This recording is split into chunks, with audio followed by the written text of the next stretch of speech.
sound for the website. All right, so the levels is good. The levels is good. All right. What a boy. That's that sound. Okay. Time for us to get the sports attention. Wanna hear some hot takes? Woo. Let's see how woke you are. You know something about You open up podcasts? the window on this one. Hey, bodega, man. Get me on one, man. I got these 3 drunk uncles with a sports podcast. They say they got fire takes, pure fuego. You find them wherever you listen to podcasts at. If it's what they say it is, you like and you subscribe. Listen, like, and subscribe. You get it? You know how to call into the show? Yeah. Man. Do the Podbean app. For real. You'll need headphones with a mic to call in. Let's go. They'll also be at Sharky's, 8:07 p.m. on the first Wednesdays of the month. You may get some free Blue Chew. Let's go. We get it. Every time I gotta run, I gotta wait, and I know I don't, and I don't. If anything happens in the sports world, MyT's gonna drop it. I got a card with none of the comments in the same relation to the rhymes of it. All I do is grab a sense, right? I said, all the flows of a plastic set, right? Like blast take never jam, never get high to run. I am the shit because I fade the picture. My belts and this podcast, and I don't break them for nobody. MyT Sports Season 7.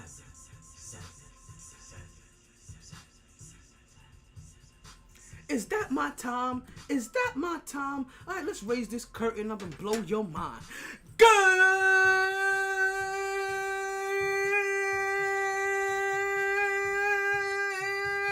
evening, and welcome back to another edition of the MyT Sports Podcast.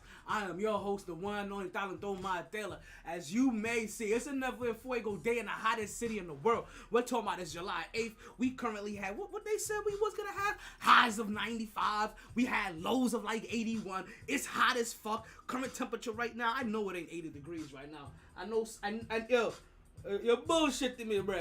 I'm making a bad impersonation, somebody's bad impersonation. Like, yo, but brethren, we know y'all shit me.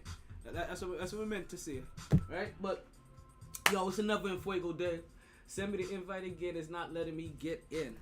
Oh. Look at that, not able to get in. I know she trying to get up. I know she trying to get up in here. Hold on. It keeps asking for my nickname, but won't let me save it. I wonder that's because, you know what? I think that is because I have you guys as previous users. Don't worry, Natalie. We'll get you squared away in just a minute. Hold on, what? Wait, I don't even know what I'm supposed. Wait, what am I supposed to be sending you anyway? I don't even understand. Let me get on with the podcast, folks. We got another big show for you guys again today. We got a big show for you today. We got an early show for you guys today. We got a big early show for you guys today, folks. It is Friday, TGI Friday. It's July 18th. We got a couple of birthdays. We got Blue Chew. We got the Bronsexuals. They're speaking out. We got Las Vegas. We got Las Vegas. What is Las Vegas doing? We got the Las Vegas Summer League. But since we're talking about Vegas, we got the Raiders making history. We got a little George Floyd justice to talk about, right? We got some Jimmy and PJ beef, right? We got the DM shoot, the PM shoot, the PM shot, the DM shot. We got something about that. I gotta remember what PM shot. Prime Minister was shot. That's what the fuck I was writing down there, folks. We have that, and we also have Dark KD. We have all that and more coming up next on the MyT Sports Podcast. MyT Sports Podcast. I see you, Ronnie. What's popping? Yo, that's my boy Ronnie. Yo, he pop up in the podcast. Yo, I am on early today because I got a birthday party. I'm going to Fluffy's birthday. And also, it's the end of the year. At the end of the year, things kind of get jacked up because I honestly, anything after 4th of July is honestly bonus episodes for you guys. But we're going to officially end the season, folks, next Wednesday at Sharky's. So that last episode is also going to be our end of the season summer block party. Now, this isn't an official thing yet. But after this season, we will start having an official end of the season block party at Sharky's, folks. Live on air and everything. We'll get a DJ come through. We're going to smoke boom and the whole nine. If you know what I'm saying. Right? Shout out to Mr. Cheeks. There may be some cheeks that you see that day as well. Oh, I'm trying to put on my NBA summer league. We have all that to get into and more on this podcast. But you know what we say here? Regardless of the time and regardless of the weather, it is always a good time. Wait, regardless of the time and regardless of the weather, you play to win the game. Hello? There we go. It is always a good time to talk some sports. Let's stir this motherfucker up. I know motherfuckers want to stir it. So, let's see if we can get Natalie in this bitch. I don't know what to tell you, Nat.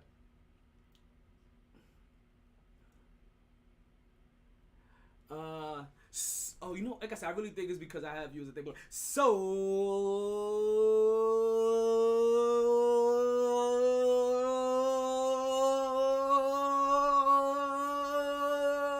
this is MyT Sports.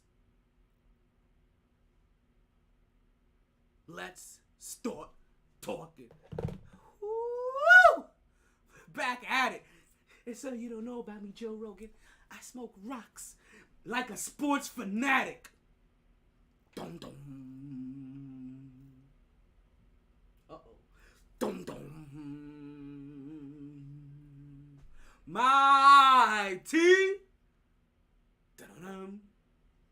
Sports. Giving you live action sound effects over here, feeling my Bismarck.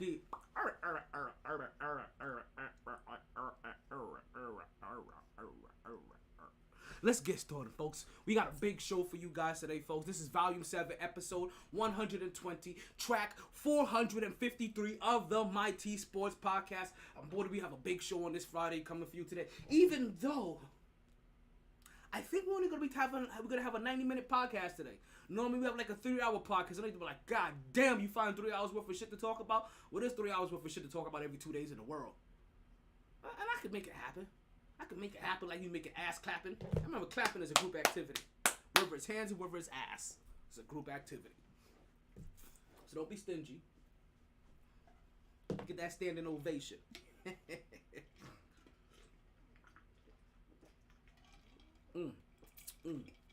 Yeah. I am pre-gaming. We are pre-gaming live on air. So, if you see my mental start to fade, understand I'm a little saucy. But if you see me go completely off the wire, don't just sit there and point and pull out your phones. I let your boy know that he over here making an ass out of himself. Tell me, be like, hey, yo, Roger, go home.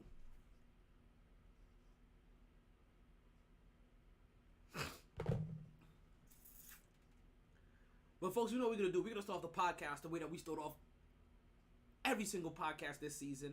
For the last couple of seasons, it's been the staple of the podcast, right? It's what everybody looks forward to in the beginning of every single show. And that is the MyT Birthday Party, where we give a birthday shout out to everybody that had a birthday the last time that we were on the air. So, yo, let me kick that flavor in your ear. Like my boy Chill Will likes to say. Hey, yo, DJ MyT, drop that beat. I'm gonna let that breathe a little. Voila. Put it in the air. Yeah, we put it in the air. From here, yeah, we put it in the air. I don't fear the day, I put it in the air. I hope you hear that, I put it in the air. Yeah, ha. A 1 2, a 1 2. I'm wildin', styling, profiling like Ric Flair. I hope you know I don't use nail.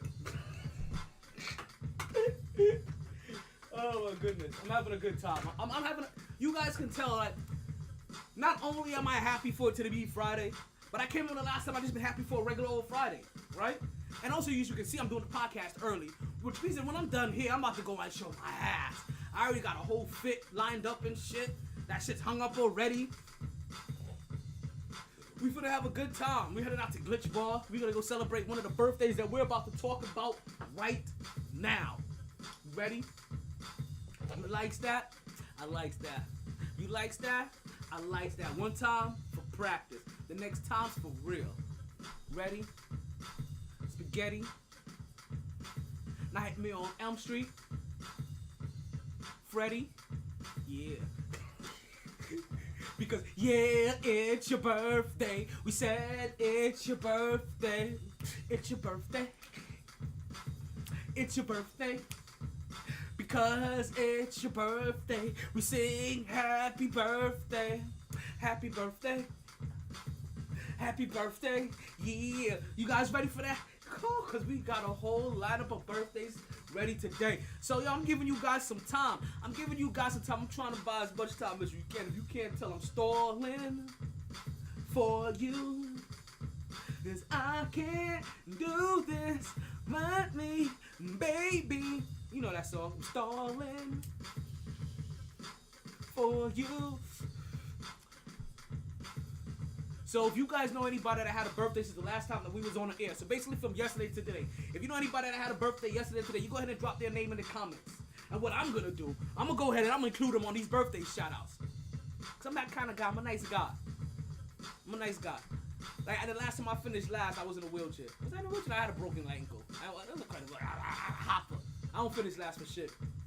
Like no, I may be in the middle of the pack, but I ain't last. Actually, there's only one time that I finished last. And even then, you can't guarantee I'm going to finish last, so you better hurry up and get yours, girl. You know what I'm saying? You know what I'm saying? My dang. I ain't gonna lie. So you guys already know, I got the Summer League games going on in the background, right? They've had games on since about 1 o'clock this afternoon. And I'm just waiting for the Knicks game to start.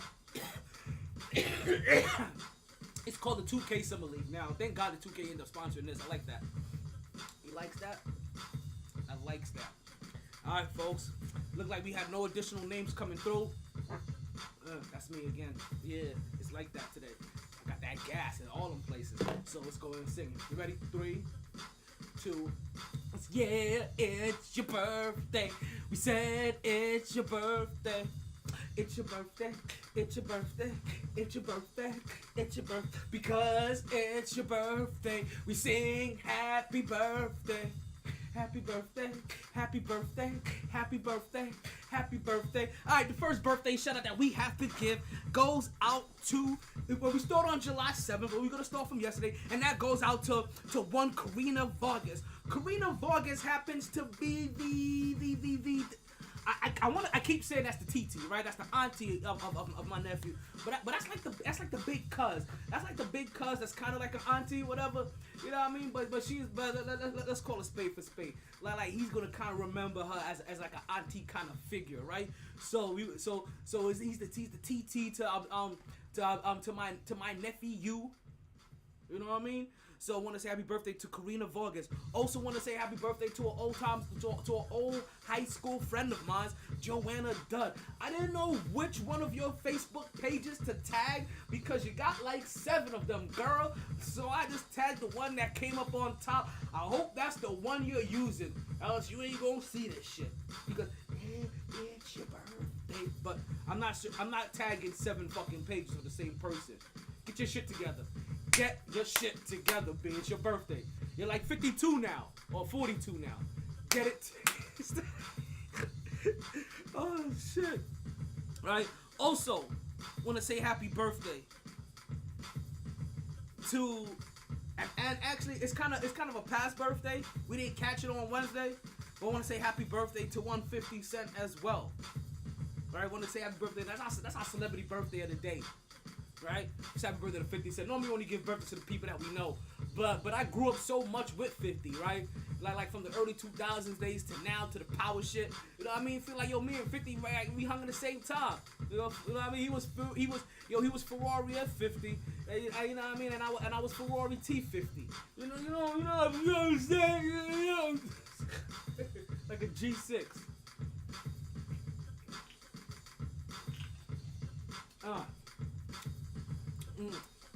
Alright, this game just finished. You went into overtime. You have Chicago beating Dallas 100-99. And up next should be the Knicks game. They better not be fucking with me. The only reason why I'm here is for this goddamn Knicks. Oh, is it the team 7-9? Was the Knicks game 7-9 and I thought I was gonna be watching the Knicks game because initially I thought I'll be doing this while on air? Nah. It can't be 7-9. These games ain't 2 hours long. Let's continue with the birthday. We'll finish that off. We'll figure that out later. You know me, baseball's my first love. I go left field all day long. right? Also want to say happy birthday to my boy Fluffy, right? Want to say happy birthday to him as well. As I told you, he's the reason why I'm having a podcast early. It ain't too many reasons why I do an early podcast. I don't give you a podcast at a regular scheduled time.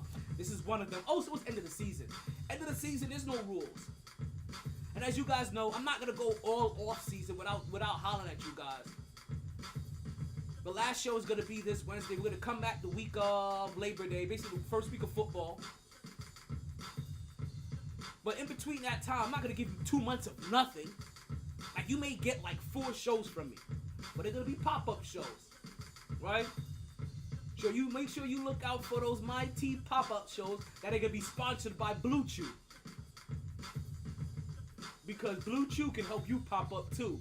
Swing. Right, let's move on to the birthdays today. Right, let's move on to the birthdays that popped up today, because we all know that, I don't know about the people yesterday, but I know the people today. You should be getting some birthday sex. Birthday sex. Ooh-wee. Ooh-wee. Even though some of you already got like 14 kids. I'm just saying, like, it's the Spanish in you though. It's the Spanish in you. I love you though, right? I want to say happy birthday to my Cancerian sister, right? My Army sister. Right, like one of my battle buddies, Kathy Correa. Met her in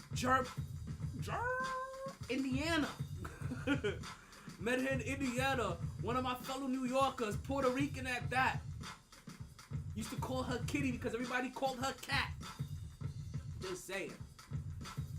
Just want to say happy birthday to you, Kitty. I seen you in the pool the other day chilling and shit, acting like you were floating on a floaty. What the fuck you doing on the floaty? Like, Kitty, if your big grown ass, let me back this up. If your big grown Puerto Rican, I used to be in them Army ass, don't know how to swim, I'm gonna make fun of you. I'm gonna make fun of you because there is no reason. You're a whole adult. You're 2 whole adults at this point in time, because you're like 40. So that's two new adults. You understand? You've had 2 lifetimes to learn how to swim. That's what I'm saying.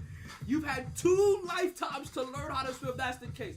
What are you doing and you wasn't in no regular floaty. You was in that donut shit. In that donut, like, oh my God, I need this to not drown.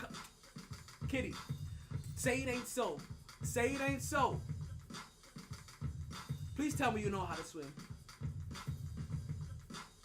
I got some swimming shit to talk about with you guys in a minute. Right? Let's finish up these birthday parties, right? And we'll talk about some swimming shit before we get into our first topic of the day. Right? Also, a birthday today happens to be Farah Ramratan. I probably butchered your last name, but there's only one Farah that I know with the first name. I know someone with Farah in their middle name. That's a homegirl, Mia Farah. You know what I'm saying? Ain't your day, though. Ain't your day, Mia. Calm down. But want to say happy birthday also to Farah as well, right? So let's go ahead and get them all bundled up. Let's put them all in the birthday punch. Let's stir this motherfucker up and let's go wish them all. Like, we want to wish them all a happy birthday. All of them, right? Right. So that's to Karina and to Joanna and to Fitty, for Rory, F50, my boy Fluffy. That's because he's light on his feet. You wait till you see him dance today. Suavemente, besame, suave, suave, suave. Suave. Yo, man, light on his feet, right? Kathy Correa, right? Farah, we want to wish you all a happy birthday. It's Friday. I hope you party hard. You understand it's going to be Saturday. I hope you enjoy everything. Even on Sunday, you get your weekend at Bernie's on. You regret nothing. And well, when we come on the other end of this, you continue to stay. Say it with your chest, little ass nigga.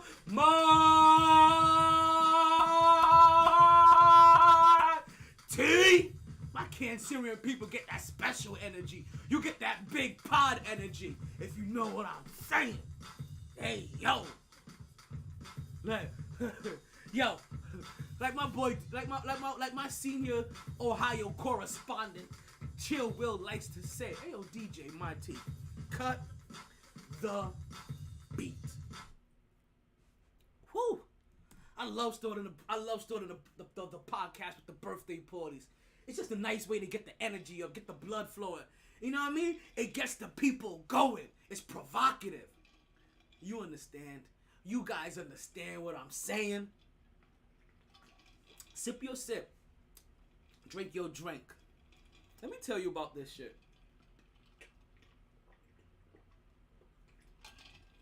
That's some good. That's a good drink. So sit back. It's story time. It's story time with your boy MyT. Do we got some storytelling music available? Anything? Something that we can use? How about Love to see it segment of the week. Give me that. no? Because we actually have a love to see it segment of the week. We really do.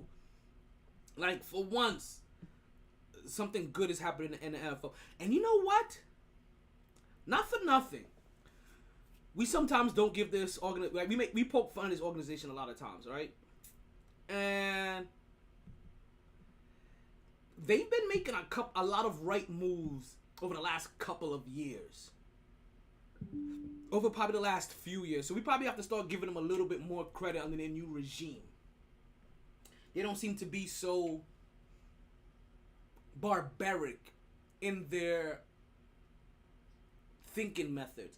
At least the way they used to sound. I wouldn't say that in their practices, but they used to sound barbaric a lot of times, right? Or used to think this organization was kind of barbaric.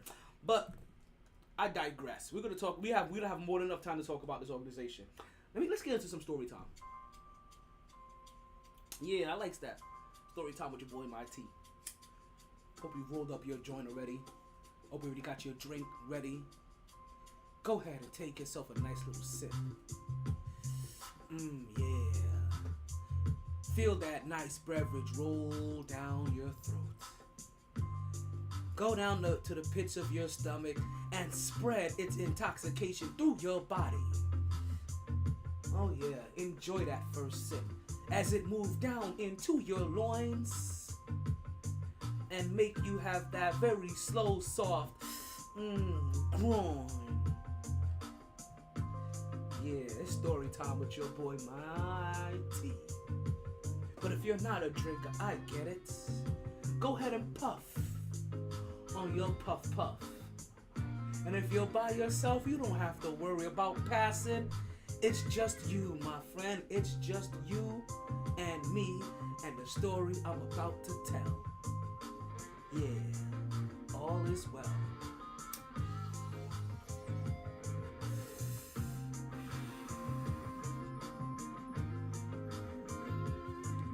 So, I'm in Orlando this past weekend, right? I'm chilling with the fam, right? Having a nice good time. I actually gotta hit somebody. Actually, you know what? Hold on 1 second. I'm about to do something. Hold on 1 second. Hold on 1 second. I'm about to text somebody and let them know that we are talking about you on the show.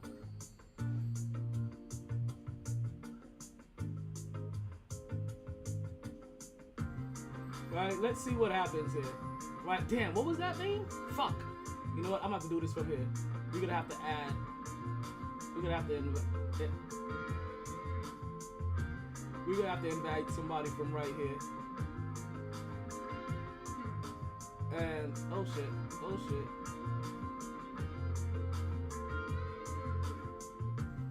Right, there we go. Done. I let them know I'm about to talk about you. Oh yeah, listen folks. This is how it goes down. This is what happens with live radio. About you on the show. Cause I'm also trying to get them to come on as well. You guys know how this go. You know how that shit go. Like, you know how that shit go. Where is it at? Bam.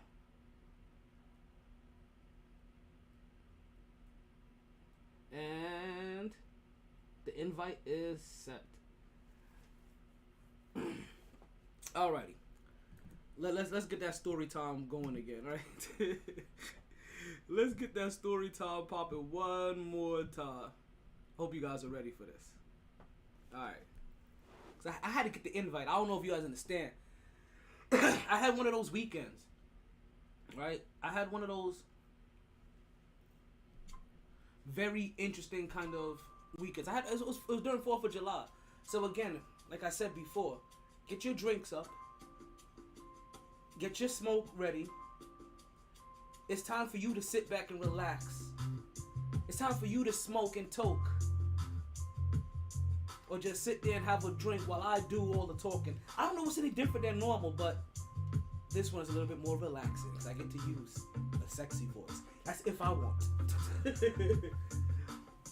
So, right, I'm in, like, for 4th of July, I decided to go up to Orlando, right? And I decided to go see the fam. And you guys all know me. You guys all know how this is by now. For a very long time, we've lived by the credo: blood is thicker than water, but only in certain cases. You need water to live. You know that. You learn that in the basics. Well, this is one of those times where water is just as thick, it's thicker than blood kind of shit sometimes. You know what I mean? Or water is just as thick as blood, because this is definitely blood. This is definitely water turned into blood. You understand? I don't know about that water into wine, but I definitely know that water into blood, and that's what happened here.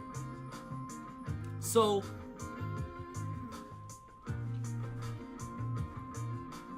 we in Orlando having a good time, family, friends, all kinds of good shit, right? All kinds of cousins, like for me, even in my age, right? This is still a good time for me to see my cousins and shit like that, right? Catch up, things like that. And then I realized something while I was there, right? And I almost killed like 3 kids, by the way. That's a different part of a story but actually, that may be the proper version of this. I almost killed like 3 kids, and I'm gonna tell you how. And this actually perfectly ties into the story. But we're having a good old time, and I realized that for the little kids that were there, this was their opportunity as children to come and see all the cousins, right? Because I kept on hearing the same thing from all of them. Damn, we don't want to leave. Damn, why do we have to live so far? Damn, I wish I could be here all the time. And they really didn't wish they lived in Orlando so much, right? They really probably they probably don't even care about the area or anything else like that. It's just that when they're there, there's so much family that comes around. There's so many elders that you haven't seen. There's so many of the cousins that are your peers that you haven't seen. You know what I mean? And it's honestly that we're coming together for a celebratory time. So they get all of that good energy and they feel it, and it makes them like, yo, I always want to be here. And it's when I kept on hearing them say that, it made me realize, like, oh shit, these are those growing up with your cousin memories that they're starting to have. Meanwhile, I'm still having them with my current cousins. So I stepped back and I looked for a second. I realized, you know what? Even my elders are having this right now. This is their time. Yo, here goes their brother. Here goes brother and his wife. Here goes sister and her husband. Here goes cousin. Here, like, they're catching up too, and I'm realizing, like, damn, every generation is doing this. It's doing the catch up with the cousins thing and having a grand old time. And everybody's delegating. I'm a good delegator. I had to tell my cousins, like, yo, you guys don't give your little people enough credit sometimes. You guys don't delegate enough shit. Listen, I don't know how you guys are the other 360 days out of the year, but the 5 days I'm here, you guys don't delegate more than enough. And listen, I'm one of those people. I'll ask them, do you think your parents give you enough give you enough credit? Give you enough credit? But like, no. Do you think that you can do a whole lot more than your parents allow you? Like, yeah. And every kid does. You know what I mean? And believe me, sometimes they can. And listen, I grew up a latchkey kid in a sense, right? So I'm like, yo, yes, we can. And the thing about it, we all grew up latchkey kids. Yo, the way that we all grew up is not even fun. We're talking about latchkey kids, drug dealers, nightclub runners, and we're talking about in our teenage years. We're talking about 15 years old. Tutors. Yeah, we had tutors at 15. No, not the tutors for school. Them tutors. Toot toot. You know what I'm saying? So we're having a grand old time. And me and my cousins, my peers, we leave the elders at home and we take all of the children. Right? No biggie. right? I'm around. There's no biggie, right? Every single I realize this. Whether you're older than me, whether you're my age, whether you're younger than me, or whether you're still a child technically. Everybody thinks I'm younger than what I am. Thank you guys. Thank you. Oh my goodness, thank you. But they do. Everybody thinks I'm younger than what I am. It's okay though. It's the energy, right? It's the vibe that I give off. My wave is nice. You know what I'm saying? That I can't help that everything that comes off of me is that silky, buttery goodness of youth, that youthful exuberance. That's why they call me Mr. Energy. That energy is normally reserved for people that are younger. Yeah, I got you know what I mean? I got that young man energy. You know what I'm saying? Don't forget, I'm gonna get you guys in that young man energy too when I get you guys your promo code so that you can get yourself a free order of Blue Chew as well. And I know you don't need Blue Chew, but I'm telling you, you're gonna want Blue Chew for what it do when you're doing the dough. Da-da-da. So, we take all the kids to the pool, and they're having a nice good time, right? We step away, we go buy food, you know what I mean? Like, we're buying groceries, we're buying food, all kinds of shit. We come back, and there is the most delectable piece of chocolate that has joined us in the pool area. Now, before this time, I will say that the eye candy was looking like the bottom of grandma's purse, right? But no, this one was fresh off the shelf. This one was actually fresh out the factory. We're talking about we could still smell the sugar coming off of you. Like, whoo, that chocolate was rich. And she was there, she was having her own little vibe. Yo, she had a cup of Tito's, pouring it up. Right? She had her music, getting her dance on. Shake it, just shake it. Took your mama 9 months to make it, right? That kind of shit.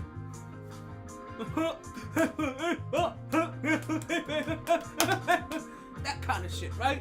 We're talking about we getting it in. The dancing she is. You know what we do? You know what I mean? No young soul shall allow the party alone. We invite her over to the set. She come through. We start talking, right? We start talking. We start vibing. We ain't gonna talk about the question that she asked us yet. But in the talks and the vibe, this is what we talk about being the latchkey kid and all this other shit. Right? All of the kids are in the pool except for one. Right? One kid don't know how to swim. Now, mind you, as I bring the tie back in, this is the one kid I almost killed. I'm sorry. I didn't know she couldn't swim. So as I am going in my throwing spree, and I'm chucking child after child. I'm talking about like GZ Jet, like we're talking about like Uncle Phil throwing out jazz, like chucking them child after child after child, just chucking them in the pool, chucking them in the pool, chucking them in the pool. Well, I chucked this little kid into the pool, and the look, and she didn't respond like all the other kids. All the other kids, you know, they were kind of laughing in midair. They landed in the water. You can see them popping right up. Well, this one was crying in midair. And I'm like, why the fuck she crying? She gonna start laughing in a second. And then she didn't pop up. She started clutching at the ear of the roof of the water. And I was like, shit, we have a sinker. I reached in with one hand, grabbed her out. It was like, fuck, you okay? Give me a hug. I'm sorry. Holy shit. Almost killed the kid that I just met. Like, fuck, like, how do you explain that to the parents? I almost broke another one's arm. That's a whole different story. So, we're all gathered and we're talking about what just happened, right? We're talking, we're laughing, we're joking about the fact that I almost killed the kid too. And we come to the realization, our parents, our elders, used to bring us to the pool. Sometimes. They really only brought us to the pool during pool parties, right? To really supervise us, technically. Like I said, I'm a latchkey kid. I grew up going like hopping on a train, going to a whole nother city to go to their public pool. You understand? Like we were doing the swim sang thing by ourselves back in the day. No parental supervision. We did nothing with parental supervision when I was growing up. There wasn't even a phone, like a cell phone to be like, hey yo, you alright? I'm just checking on you. You know, it's been 22 minutes since you've been gone. My nerves are fucking with me. It's like, nope. When you left the house, you were gone. You was just outside. And they told you to come back before it got dark and all the creepers came out. So we're sitting there and we start joking around and we realize that all of that, even when our parents were taking us to the beaches and taking us to the pools, we came to the realization none of them knew how to swim. None of our elders knew how to swim. None of them. Ask them now. None of them can swim. Not damn one of them. You know who they really relied on for the swimming shit? The other bigger kids that knew how to swim. Like, we realized that this weekend. Our parents were doing the same thing that we're doing now. But if one of us actually were to drown, they really couldn't jump in and save us. Their best bet was that hopefully wherever we were at was in standing room for them, so that they can just jump in, their head could be above water, and they just pull us out. Other than that, if it was their feet can't touch the bottom scenario, guess what? We were both going under. That was the reality we came down with this weekend. And I was like, shit. But it also shows you how differently we were raised. But not only how differently we were raised, how differently we also raise our own little people, right? I understand sometimes I'd be like, yo, we gotta give our little people better than what we have. And some of us even think that we had it real well. And we still try to make sure we give them better. But think about all the other little shit that helped mold us as individuals. Not just individuals, but independent individuals. We don't allow them sometimes to have that same freedom. Right? We won't allow them to have that same breathing room to make, and granted no generation does, right? To make as many mistakes as we did. Right?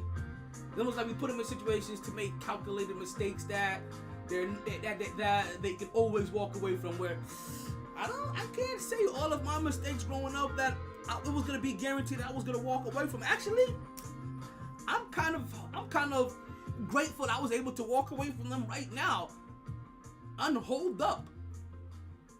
Just saying. What is this?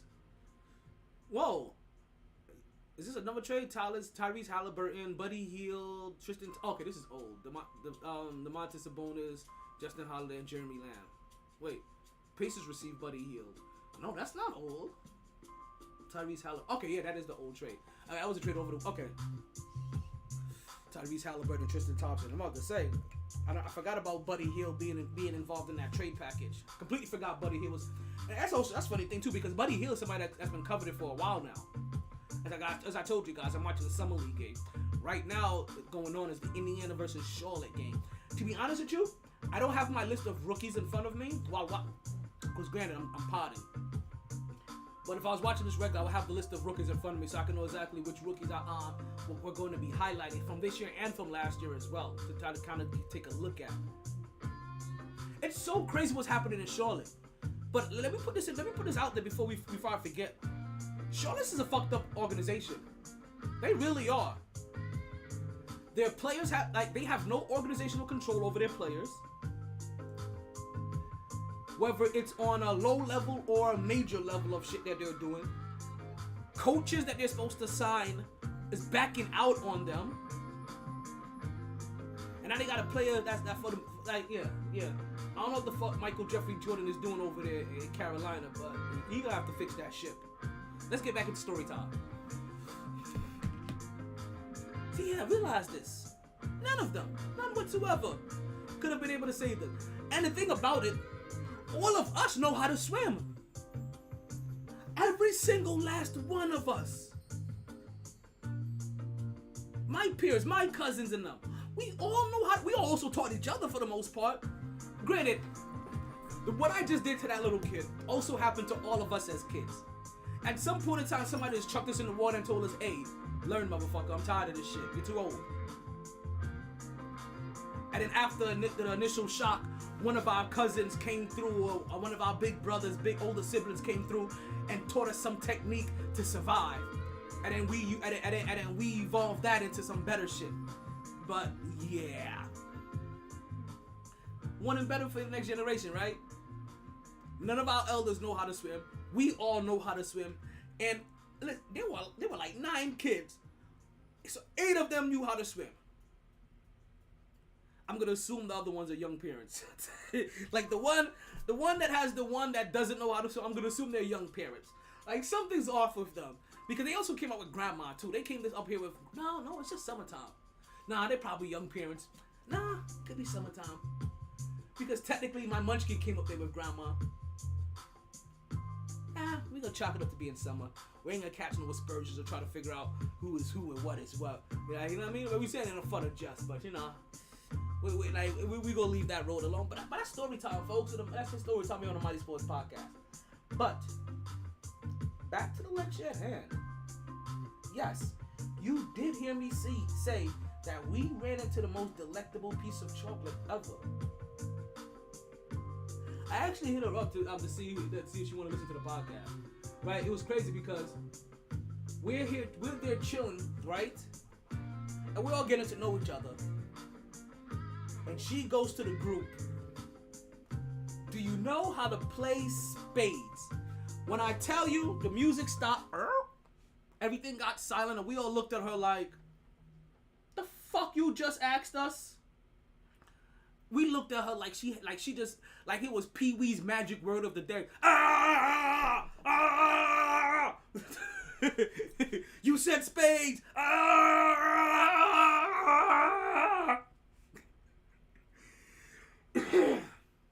But seriously, you understand? You understand what that kind of statement did? We were like, you know what? At this point in time, you were just asking all the right questions. And it sounds like you're asking to be invited back over to the house. Like, that's exactly how it sounds. So we exchanged math. And unfortunately, like, it was supposed to be for 4th of July and stuff like that. Unfortunately, we didn't get an opportunity to invite her over. I think she got the invite, but she didn't get a chance to come through. It was very unfortunate. I was really looking forward to hanging out for a little bit and getting to know her a little bit better. Tried to at the pool, but me being the Funko, right? The moment I hopped back into the pool, I was bombarded by all 8 kids. Hey, okay, let me get on your shoulder. Hey, can you throw me in? Hey, I'm like, hey, I'm talking about. I'm like, oh fucking shit. I'm like, you know what? Let me go ahead and give them their 5 minutes of it. Because listen, you gotta realize, all you gotta do is give them the 5 minutes of attention, and you can go about your business. And just like that, the moment was lost. But no moment is ever lost if it's a true moment in time. Just one moment in time. We gonna see though. Cause listen, man, like she don't know nobody in Orlando. I don't know nobody in Orlando. So I need somebody to know in Orlando when I go to Orlando. Whether it's we only hang out when I'm in Orlando, or we hang out in Orlando and outside of Orlando. Like come down here, we can chill, vibe, put one in the air, or put one anywhere. Listen, you guys know how I do here on the MyT Sports Podcast. It's always a good time. But that story time, yeah, that was that swimming shit. Like really bugged me out. Like we really came to the realization at that, and I'm telling you, we came to the realization at that moment, at the pool, that none of our elders could have saved our ass from any kind of impending doom if it involved water while they were technically watching us or supervising us. I'm telling you, boy, we were really raised different. Like, we were really, really raised different. But you know what isn't different? You know what has been the same old shit for the last 136 days straight? That is the status of Brittany Griner, folks. Yes, folks, 136 days. She's been locked up since February 17th. Being wrongfully detained on Russian authority on trumped up weed charges. 136 days ago. And this was all a political move just so they can try to free one of their illegal arms dealers. Just so they could try to exchange her body for his. She didn't even have a cartridge that had any weed in it. It had residue. It was the end of it. It was basically a cartridge that honestly sounded she just forgot to throw away. Very recently, she submitted a guilty plea. Now, that guilty plea does not mean her case is over. Does not mean that this is over for her. This is said to be one step in a process, or one move in a bigger process to try to get that illegal arms dealer free, so that they can start negotiating. But even with me hearing that, and I'm not gonna lie to you, I don't catch myself saying this too often. But it's times like this, I kind of wish Trump was in office. Because Brittany Griner wouldn't have been locked up this long. Listen, for as much of a buffoon that we thought he was, his unpredictability is also what made him fearful to all the other countries. So for all of the tomfoolery that we was pointing out here in the United States, all of the other countries were like, yeah, that motherfucker's too unpredictable. Let's go ahead and just relax. He's only going to be there for 4 years. We're prime ministers and we're dictators. We're going to be in rule for 20, 25 years. See, that's also part of the reason why I realized that why Donald Trump was also able to negotiate with these individuals a whole lot better, easier. See, you have to understand something sometimes too, circumstances, right? He wasn't a politician. For all these guys that are politicians that are now becoming into presidency, these are the first time dealing with these motherfuckers. And they're trying to deal with them from political terms. And political terms basically mean, what can I use to leverage over you? What can I give you as leverage over you to get something back? Well, when you're dealing with somebody that's not a politician, it's just a businessman, and he has been doing business with you guys for over 40 years already, flying in and out of your country, spending nights in your suites, having you guys come visit him in his suite. You guys having private parties together. He 100% understands how to maneuver around you guys, or maneuver with you guys, through you guys. Now he believe it or not, for the people that may not have realized it, for people that might want to admit some of the good things that he did bring. Right? I can't say he brought all of that everything he brought was good, because everybody has some good and everybody has some bad. But for some of the good things that he did bring, one of them was his experience already in international affairs, and particularly with these kind of motherfuckers, and with these motherfuckers directly already. And they also understood him as well. And for 4 years, motherfuckers was kind of silent. And the moment that motherfucker went off or left, they went blakata, because they understand it's a long game. United States presidents last 4 to 8 years. It's like having a sports team and constantly having turnover in your roster all the time, or having an organization constantly having turnover all the time. That organization that has been able to stay stable and maintain their key structures, and keep that longevity in their prime. I remember, prime is different, sports and business, right? But I talk it in sports because we're a sports show here, and you can understand the shortness of it. Versus, when I start talking about the bigger picture and when they do it in their longevity. They have advantage over a guy that's just been doing it for 1 year when they're now in year 20. They're bringing 20 years of experience to this. And this guy's first year on the job. And you're trying to get shit done. No, we're going to delay this partner for 3 years and see what happens. We're gonna drag this the fuck out just a little bit. Let's see how much you push back. This is like some jail shit. We gonna bump you in the hallway, and we gonna see if you say anything. I'm gonna ask you to borrow $20, and I'm never gonna actively repay you as you see me in the hallway. First time you ask me, I'm gonna tell you I'm gonna get you your money. Second time you ask me, I'm gonna tell you get the third time you ask me, I'm gonna raise my voice at you and tell you to do something about it, bitch ass nigga, and see what the fuck happens. And the first time I raise my voice at you and you don't do shit, now you my bitch.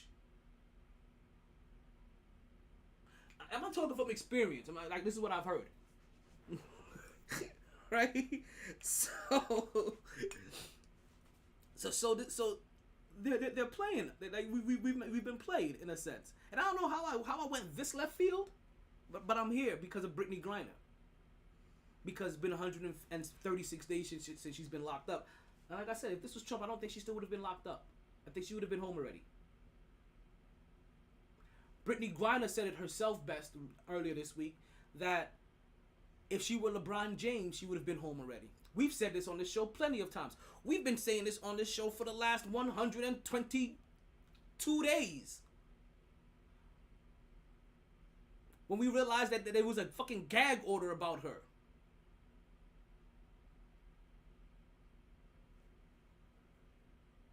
But it's funny that Brittany Griner points out that, if she was LeBron James, she would have been out. If she was a male superstar of her caliber. And when you say a male superstar of her caliber, what caliber do we mean? We're talking about somebody that's a champion, an 8-time All-Star, 2-time scoring leader, 8-time block leader, 3-time first team NBA, 3-time second team, 2-time defensive player of the year, 3-time first team defense, 4-time second team defense, all rookie, NCAA champion, most outstanding player, AP player of the year, Big 12 player of the year, 3 times, 4 times defensive player of the year. She was the high school player of the year. Shorty's been balling since she was a jit. So we've known about her. We've known about an athlete since high school, and we've been covering their greatness since high school. And it is now, God knows how many years. That's kind of LeBron James. That's Kevin Garnett. That's Kobe Bryant. That's the kind of resume she holds. She has a better resume than Kevin Durant. Like she said, if she was LeBron James, she would have been home already. And she cast out aspersions. Like, you know what? This just to show you, it goes to show you, and I'm going to keep mentioning it again, of how they feel about her as a minority. And she hits the trifecta of minority. She is a black, gay woman. And we know how this country feels about black people. We know how this country feels about gay people. And we know how this country feels about women. Those are the 3 classes of people constantly have to worry about their rights being taken away from them. Their basic human rights. Not more rights, equal rights. The same rights that everybody else have. Those are the 3 categories that we know that constantly, one of the 3 categories. Not saying there's only 3 categories. 3 of the top categories always have to worry about their rights being taken away from them. People not respecting their rights, their existence, their way of living, their life. While everybody else gets to be all hunky-dory as long as you're plain Jane male. Or plain jack off.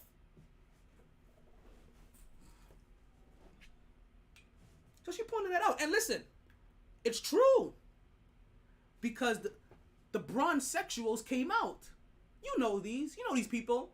The people that make every living excuse for LeBron James to try to catapult him over the other great players in this world. Well, let's also remind you, while a lot of people from my generation like to consider Michael Jordan the greatest player of all time, Michael Jordan doesn't even consider himself the greatest player of all time. While you guys like to try to make us believe that LeBron James is the greatest player of all time, so does LeBron James try to make us believe that he's the greatest player of all time. You know how you know you're not the greatest player of all time? When you have to convince people you're the greatest player of all time. You either have it or you don't, Pippen.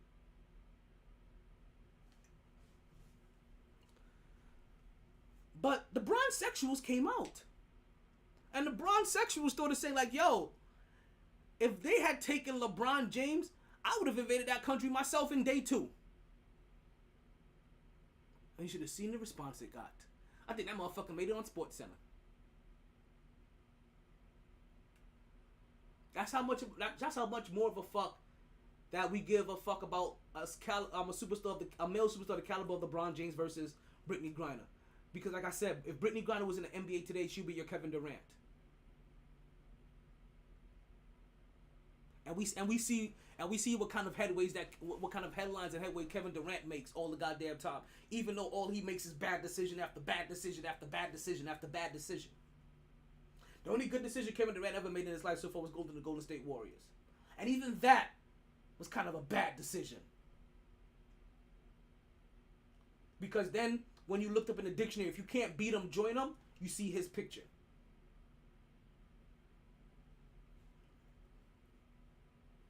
And I've been hearing the talks today a lot.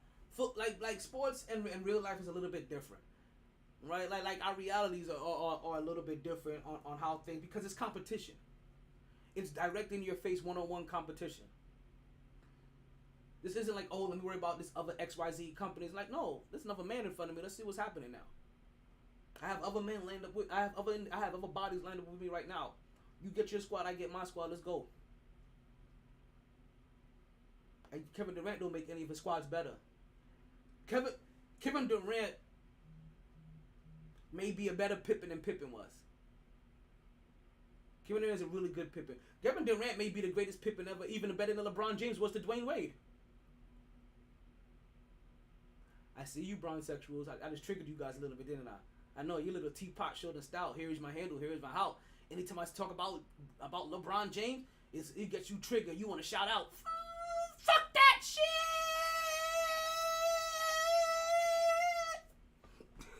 I get it.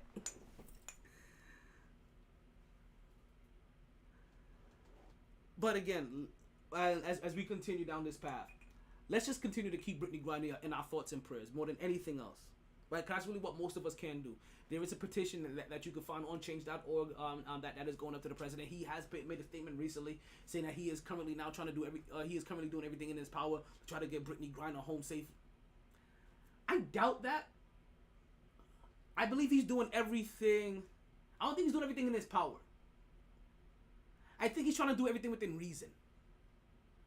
Within reason, within your power is two different things.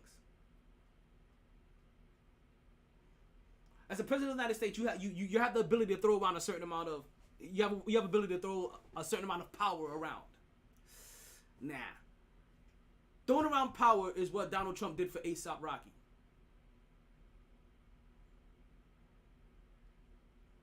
Being budged in the hallway your first week of jail and not doing shit about it is what Joe Biden is doing. I'm just saying. He's gonna end up being Russia's bitch. Like Putin is gonna be Putin something in your ass if you keep this up. And you be biting down on something else. You guys know I love my wordplay.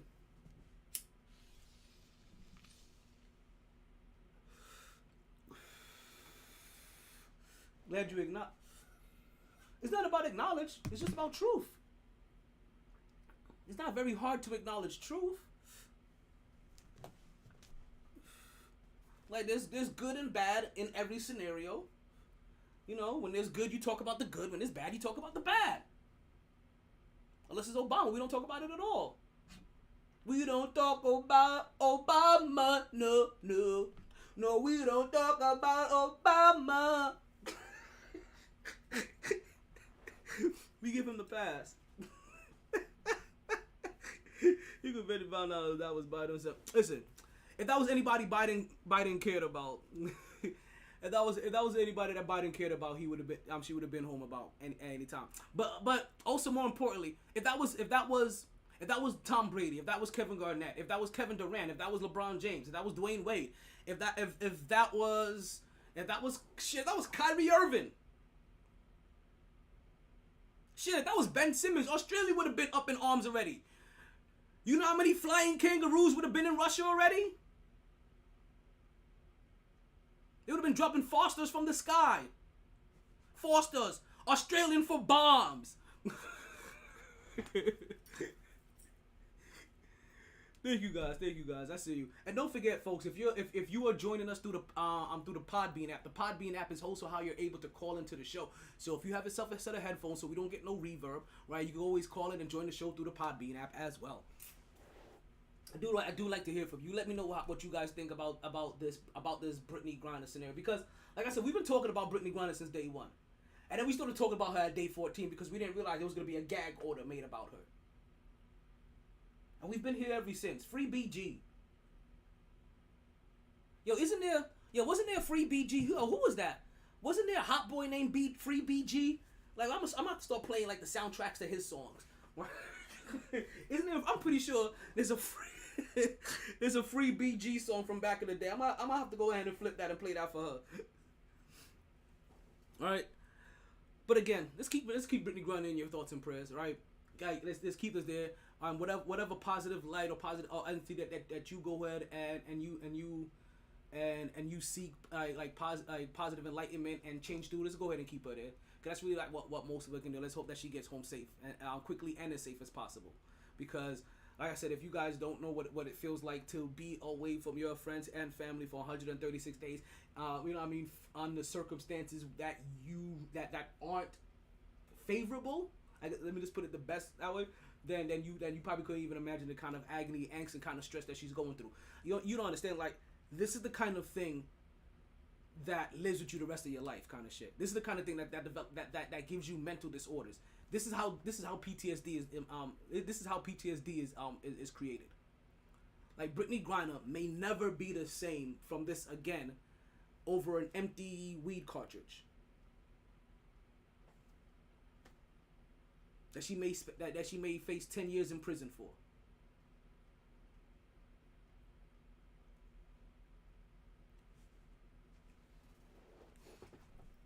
So, 10 years is a long time. It is. 10 years is a long time. And she got a badass wife that I don't know if she gonna wait for. Listen, let's keep the reality. I don't know if her wife gonna wait 10 years for her. Like Shorty's a baddie. Like, look at Shorty. She a little cutie. Yo, the way she shaking me when he stick her all in her booty hole. Like, that kind of shit. Like, listen, 6 months is a long time. You're right. When you're in an environment where you're fearing for your life every day, you don't know what's gonna happen from day to day. You're in constant angst. You're in constant stress. That is a long ass time. Now imagine you're doing that in a foreign country, where motherfuckers don't even speak your language technically. They could ignore you and be like, we don't speak English. An interpreter comes around every 3-4 days. Like this ain't the Ritz. Like, this ain't the Ritz in Russia. Like this is Russian jail. So imagine our jail, but in Russian. you know what I mean? But colder. You know what I mean? And blander food. You know what I mean? And bad outfits. And, and not being able just to communicate. Even with your fellow man. Like, you can't even communicate with the person beside you. You may never be able to communicate with, like, let's say you do find one humble person. One job. How you communicate with? That's if they don't speak English, obviously. But, you don't communicate. You just find the things that you have in common. You guys making hand signals to each other. You break off half your bread, you give it to them. They grab your titty, you be like, okay, we understand each other.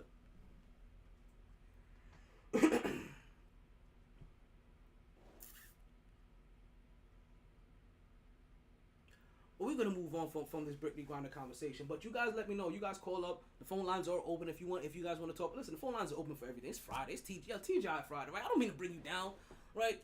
But Brittany Griner has been our MyT topic of the day for the last 122 shows. 122 days. Not 122 shows. 122 days.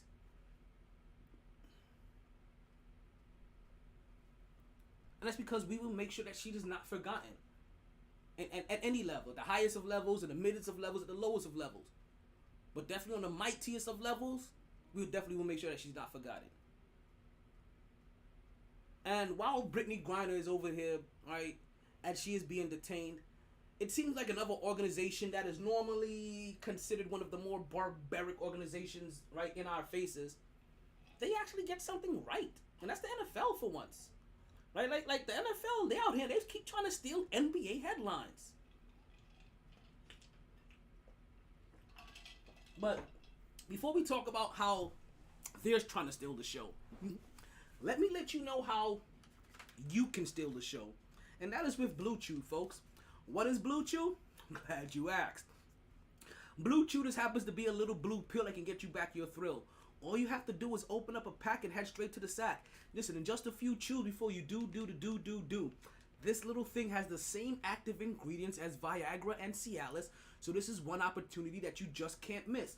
For a very low cost, you can beat it up like a boss. And she will love how you come through like a champ when you Blue Chew in advance. Yes, folks. And if you use this week's promo code, come in for this. You're not going to believe this. You can get your first order of Blue Chew for free. Yes, folks, for free. We talking about Kanye's workout plan kind of free. For the free $99, you got to pay for shipping and handling. But you get it for free. All you have to do is use the promo code BHXJ. That's Bravo Hotel X-Ray Juliet. And you know what? We even got a bonus promo code for you guys, right? Because that promo code BHXJ is ending on Sunday. We got an extension for you guys. We gave you guys a little bit extra time so you could rise to another occasion. You understand? How you doing, Nat? We see you. Sorry you couldn't get it on Podbean. I don't know what's going on there. I think I'm gonna stop doing something on Podbean, and maybe we'll be able to get it working then, right? But we also have NLXJ, folks. November Lima X-Ray Juliet. That is the extended promo code so you can get more time to go ahead and shine while you have Blue Chew on your mind. Folks, Blue Chew, there's only 2 requirements. You chew it, and then you do it. It's up to you if she remembers your name or not. And ladies,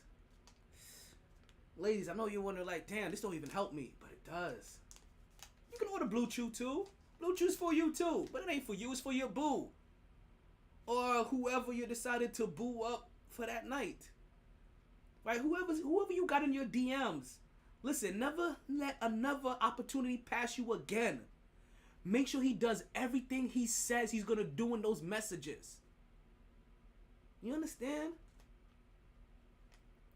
You get yourself some Blue Chew, and you never have to worry about those underperformances again.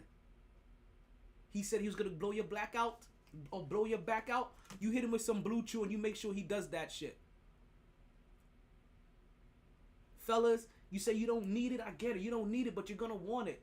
You go out drinking with your lady, or you go out drinking. You meet yourself. You know what I mean? A fine little piece of honey dip. You know what I mean? And you over here trying to act like Winnie the Pooh and stick your face in the honey pot jar. I know you're not trying to just stick your face in the honey pot jar, but you was out drinking.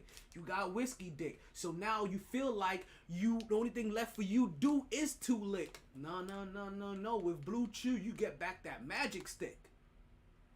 What am I trying to say? Blue Chew is the cure to whiskey dick. Blue Chew. I gotta say anything else. It's not the thing that you want. Or it's not the thing that you need. It's the thing that you want. Because we all want to flaunt in bed. You know, everything we do is just to look good in bed. You know what I mean? Like, it's the only reason why I fuck with my chains on. Like, I don't fuck with my chains on because I like it. Nah, that shit looks good. That shit looks cool as shit. You know that shit looks good. Like ladies, seriously. Ladies, go ahead. Go ahead and drop some comments in there for me. You know, you got when that dude is on top of you and he's been like listen, you've all had you've all been young at one point in time. You've all listen from my era. You met somebody with a Cuban links already, couple of Cuban links dangling, nice little fat ass medallion of some shit.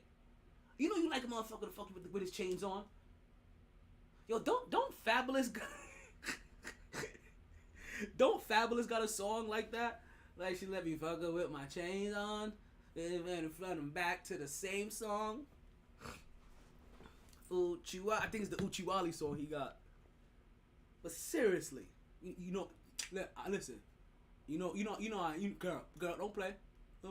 Tell me you don't like it when he has it. Some of you right now was like, yo, for real, I did like when he was smashing me with his chains on. You know what? Ayo, baby, go put your chains on for me tonight. What? Nah, just wear your chains tonight. No reason. MyT sent you. Thank you. You be like, yo, who taught you that move? Like, who told you to make me put MyT told me. Like, who taught you how to mix vodka and lemon and Publix lemonade? MyT taught me that trick. Girl, you got to thank MyT. You're welcome. You're welcome, my ninja. You're welcome. Let's continue to talk NFL, right? NFL is over here trying to steal NBA headlines, right? And it's not too often that they're challenging. I know what most people are thinking, right? It's the NFL. They don't got to do much to steal headlines, but they kind of do around this time. Like, they don't got shit going on. The NBA is in the midst of their free agent time. Shit is popping off left and right. We got Orville over here making an announcement. You know, Orville Redenbacher. You guys like to call him. You guys, what is his name? You guys like to call him Windhurst. I call him Orville Redenbacher. He's always popping his mouth off for some ridiculous shit. But in the midst of all this, the Las Vegas Raiders, out of all of the organizations, the Las Vegas Raiders did some shit that caught the eye. Big tune that, right? The Las Vegas Raiders, they're not normally known. Yo, next platinum event, I challenge you to an arm wrestling match. You know what? Not only will I be there at the platinum wrestling event, but in between now and then, I'm gonna be banging and I'm gonna be clanging, because I guarantee you there is going to be one winner and one winner only. And that is the one, the only, MyT.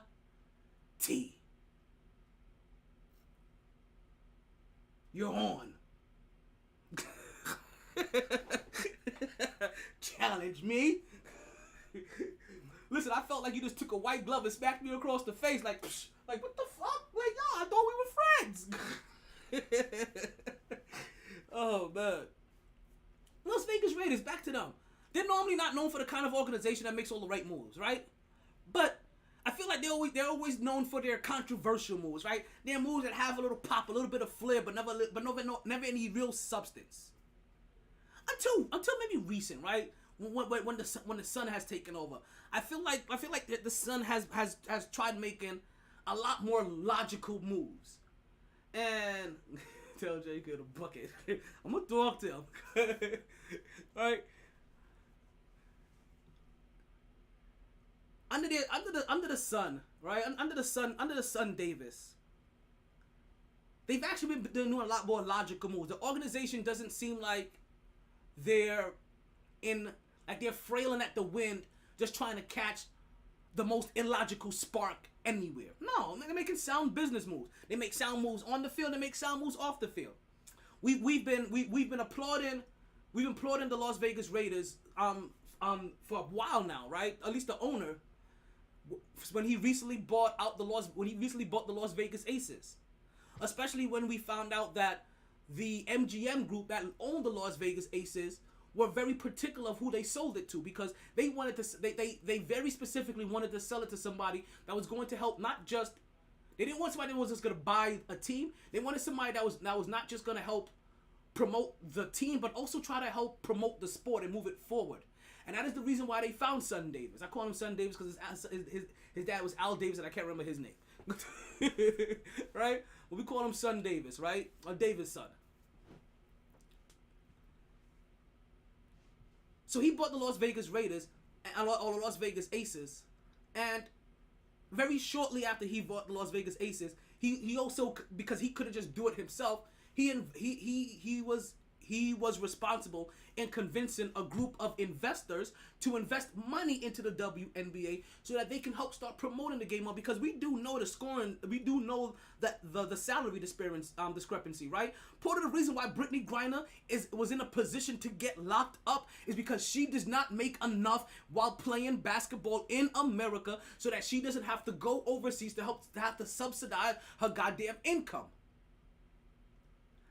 She makes, like, you understand, we're talking about players making $250 million a year, $250,000 a year, which isn't bad.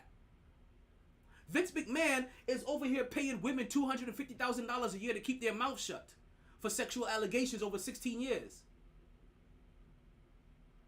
Right? That's like $4 million per woman. He's paid, right? Something else we'll talk about, but right? It's not bad, but for these athletes, that's not enough for when you're talking about agent and trainers and facility and everything else that you have to pay for with the lifestyle that it takes to maintain your body as a professional. And they just got it. I'm talking about max players getting quarter of a billion, while LeBron James makes quarter of a billion basically every 2 games, every game.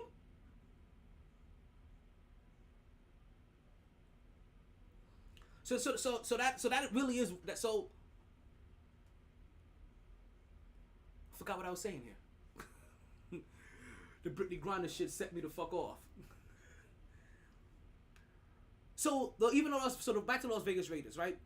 Them buying when they bought the WNBA team, right? When Son Davis bought the WNBA team, right? I was shocked and pleased to hear the stipulations that went around that, or to the extent that the MGM group decided to choose him. And then you saw all of the dominoes surely start to fall after he became one of the owners. Listen, this is before I even get into what he did, it's something that I've been saying for a lot of athletes right now. Anyway, you have a lot of athletes, like I said, as we've seen, right? Not Damian Lillard, even though he just broke some news recently, right? But we see Stephen Curry and a lot of these guys making just about $250 million per contract. That's $250 million. $250 million. Zion Williamson just signed his rookie extension contract. If he makes an all-star team, he gets $231 million. That's damn near $250 million. So you guys are now telling me 10 years into the game, for these guys, you LeBron Jameses, you Kevin Durant, right? You Russell Westbrooks, John Walls, Chris Pauls, right? A lot of you guys that claim to be forward thinking, that claim to even be super invested into women's sports and love what they're doing on that women's side. Why not buy a WNBA team? Because a lot of you guys talk about being team owners. You guys will buy 0.005% of the Utah Jazz, but won't just go buy a Utah WNBA team. Probably would have cost you the same money. And now you can actually be an owner. And now all the things that you say you wish would happen in women's sports, you now have a direct foot in making that happen. I wonder, how come more of you guys aren't doing that? I'm wondering, have you not just thought about it? Or are you more talk than you are action? Because there's a whole league of come up, waiting to be bought. So there's like 16 teams in that league. They're just waiting for the right spark of people. That's something I rest in peace to Kobe, right? That's the part where I miss Kobe the most. Me personally, right? There's a lot of other reasons where a lot of other people are gonna miss Kobe. He wasn't playing anymore, so I can't miss him on the basketball court. That chapter of his life was already done. That was fulfilled. That was bookended already. Remember, 60-something points last game. We was all there. Mamba out. We were all there. If you didn't see that shit, I don't know where the fuck you was doing. I think I was watching that shit while having sex. Which is ironic because I also was having sex when he won his last championship.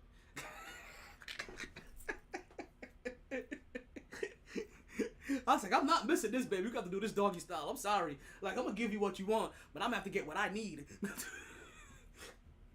Blue Chew. I know we went completely left field from what Son Davis is doing. But again, this is one of the reasons why I really miss Kobe Bryant more than anything else. Is because I fully believe that he was about to be so involved in women's sports in the WNBA that it was going to force all these motherfuckers that just talk, that you've heard talk, maybe even show face and show support.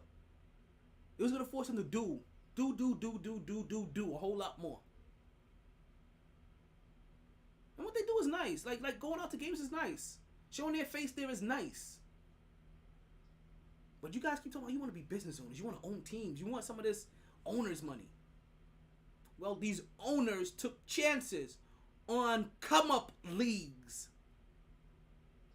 When everybody else was doubting the motherfucker, they took a chance. And they bought something for $3,000, $34,000. Here's probably going to cost you $5 million. Maybe 15. You tell me how many of you guys ate $15 million liquid?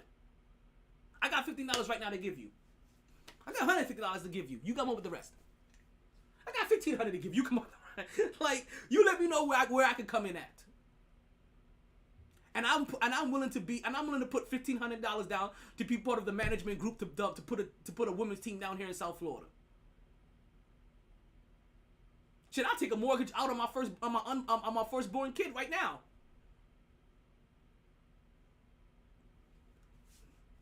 I'm saying though, he'll be set for life. He'll be set for life. So what the Las Vegas Raiders have done? I know you've been wondering, like, goddamn, nigga, when you gonna tell what the fuck they've done?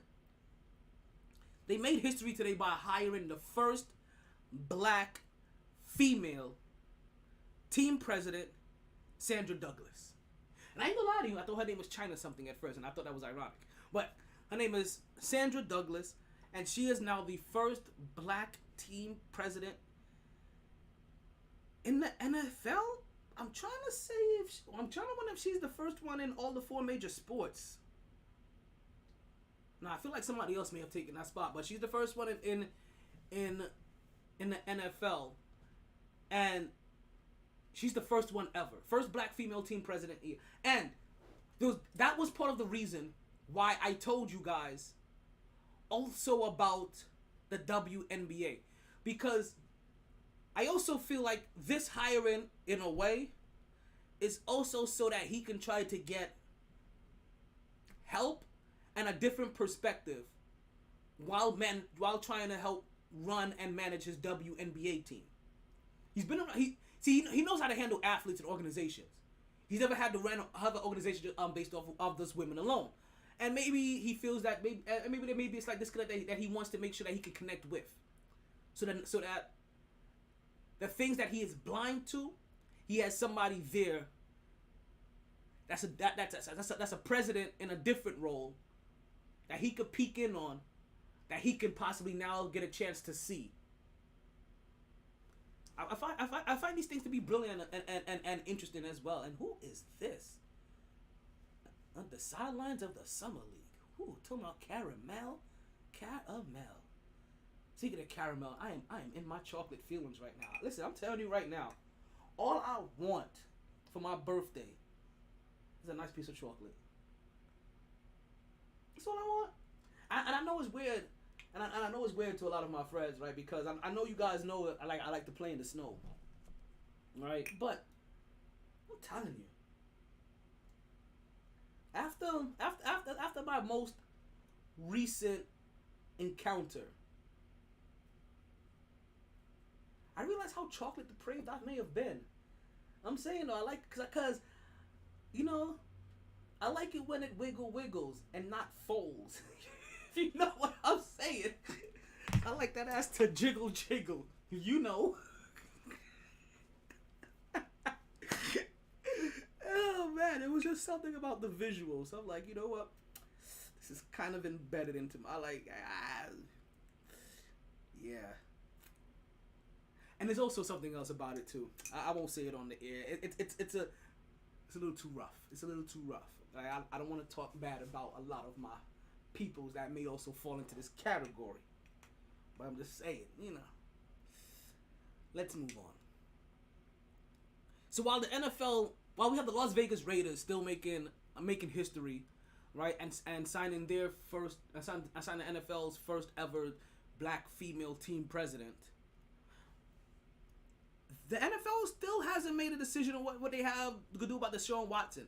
As the NFL has made one of the teams has made a big step for women. We still have Deshaun Watson out here, just chilling,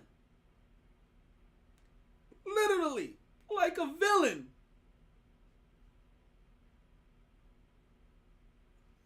With still 4 cases pending that haven't been settled out of the 26, 60. Out of the 26 open cases, right? From the 66 women that he had improper sexual encounters with. None of them saying that he forced himself upon them. You know what I mean? Or slapped him with his dick. They're just saying that, he just wanted his tape massaged. That was it. Just, hey girl, you see this spot right here? Massage my taint. Sign this NDA. Where do I sign? Right here on my taint. Who knew Deshaun Watson liked ass play? Like, now, oh my God.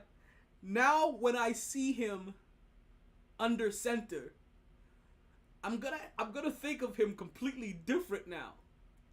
I was starting to wonder, like, does he just like having his taint played with? Or does he like playing with other people's taint as well? And when he's under center, does he fantasize playing with his center's taint? Like, now all of that shit is going through my mind. My mind is now tainted because of Deshaun Watson. The NFL should feel tainted because of him. Because of, well, you know what? NFL don't really care. They feel like they can find a way to overcome anything once the season starts and the revenue picks up. It's like once the season starts, the fans forget, and as long as their money looks the same, they don't care. That's really what it is. Once the season starts, fans forget, and if their bottom line isn't affected, then why should they care? Because whatever has happened, it hasn't affected you enough to not watch or come out or buy merchandise. So we hear you in the corner talking about you're not going to eat your collard greens or not going to eat your vegetables, puffing and crying, but the whole entire time while you're puffing and crying, you know what you're doing like an obedient little kid? You're eating your motherfucking vegetables. Because you know if you don't eat them motherfuckers, you're going to go home hungry. You're going to go to bed hungry. Because I ain't letting you touch the meat or that rice until you eat your vegetables first. You ain't going to drink no juice. Eat them shits. Get that B6 in your body.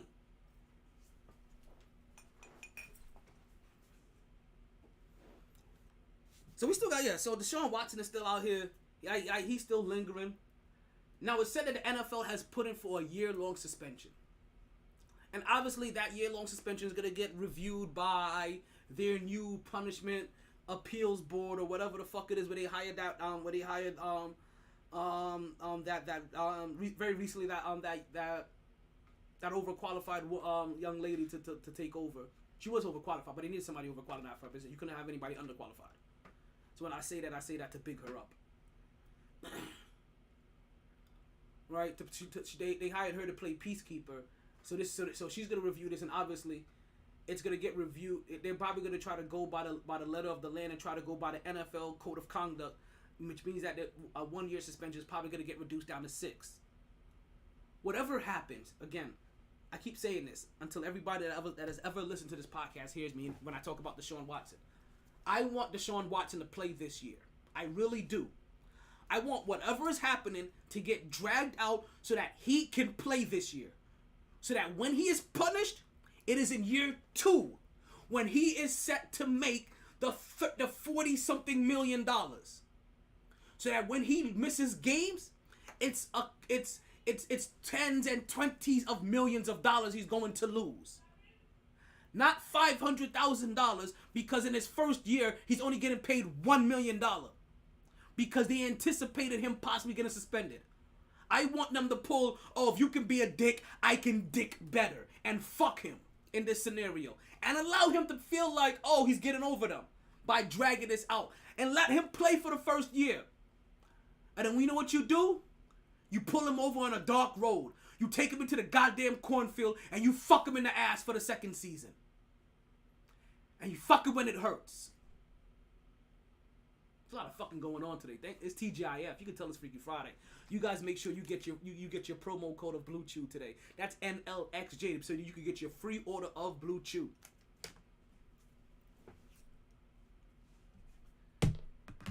And then obviously Cleveland just traded Baker Mayfield, because Baker Mayfield's like, I don't want to be here with this motherfucker. I ain't gonna let you guys use me to after you guys are still like, I'm gonna throw you in the dirt for the fucking I don't want to call him a pedo, like for the perv over here. I'm gonna take a pay cut and I'm gonna bounce. Hey, James Harden took a pay cut. They both left about $15 million on the table so they can sign with their new team, and so they can get a chance to win on their new team and prove themselves on their new team.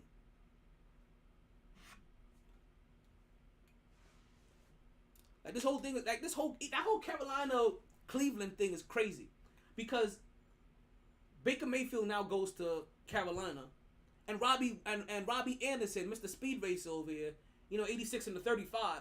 Which, can I tell you, sometimes I get upset about certain shit, and then I come back and I look at my own actions.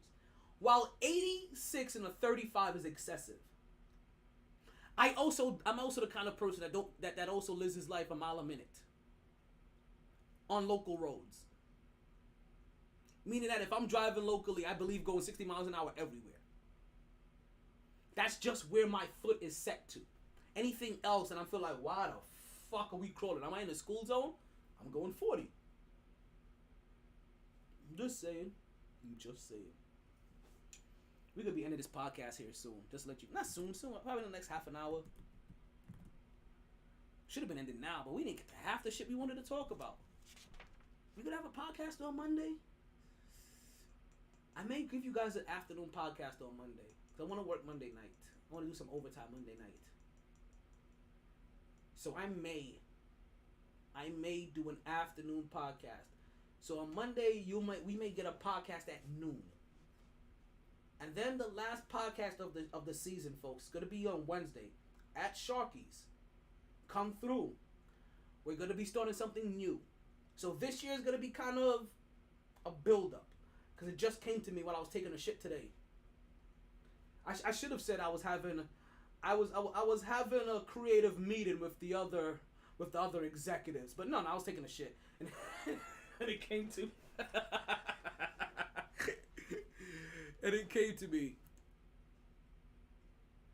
I think from here on out, the last podcast of the show is going to be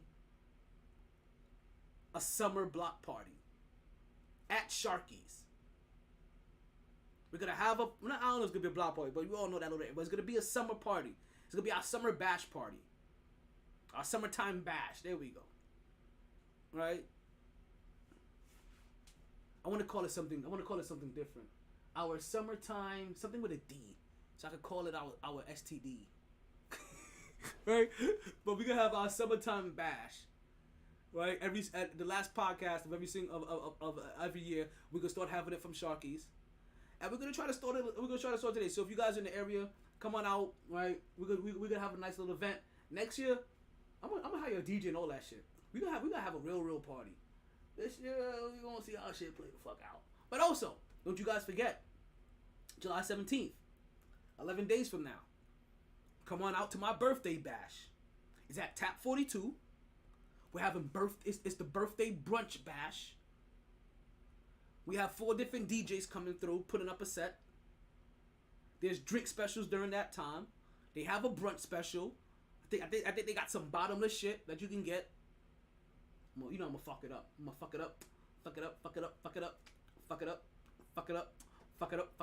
I've been on since 6, KJ. I know you wonder, like, damn, this motherfucker early as shit. Like, goddamn, nigga, what the fuck you eating? I've been on since 6. It was on the whim. It was on the spur of the moment. That shit just popped up like I just took some Blue Chew. You know what I mean? Like I couldn't help myself. Oh man. So yes, July 17th from 1 a.m. to 3 p.m. Birthday brunch. Tap 42. You be there or else you are nowhere. It is the place to be next Sunday. Tonight, Glitch Bar. Come on out. Glitches is where you'll find all of the gamer.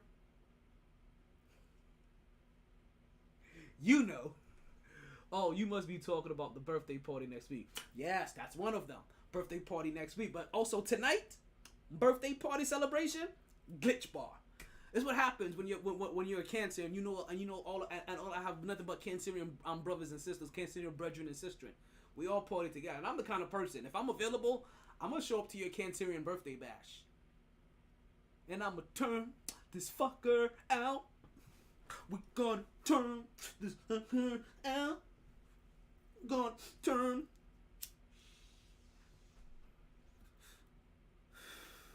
Back to talking about Carolina Panthers. Right? They have Robbie Anderson there, the wide receiver for the Carolina Panthers. And he's out here I remember he was out here talking shit about Baker Mayfield not too long ago. Like, you don't want Baker over. You don't want Baker. Yo, we good over here, son. Compared to what we got over here, that nigga's trash. Tasting this cookie. He's the worst baker ever. Couldn't bake me a cake as fast as he can if he ran with Usain Bolt. So, now that Baker Mayfield's now on the team, he has to start backpedaling. He was like, hey, I was just taking up for the current quarterback that was here. Whoever's the current quarterback of the Carolina Panthers, that's automatically my guy. And that's who I'm going to take up for. If the media talks about him, or you talk about any other guy talking shit about him, that's my guy. That was some good backpedaling, Robbie. That was some good backpedaling. You backpedaled so well, I thought you could play DB for a second.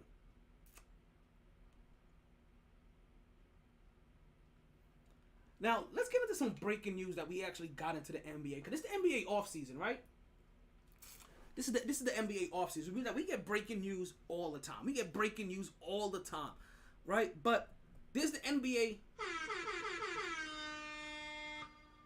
offseason, and then there's the NBA's off-season. Where the NBA offseason is about all the transactions that happen on the court. All of that good shit, all of that good money that gets passed around, all of those trades. But then the off season is when we hear about Miles Bridges talking about, I may have to just pursue my rap career full time. Well, I get it because you're a woman beater, right? So, he's brought up on because Miles Bridges, he's brought up on domestic, and that's why we talk about everything is crazy in Charlotte right now, right? Miles Bridges is brought up on domestic violence charges. His wife's like, he's been whooping my ass for years. I'm tired of living in silence. I can't do this no more.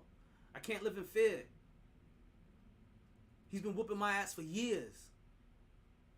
I'm gonna need you to understand me through all these tears.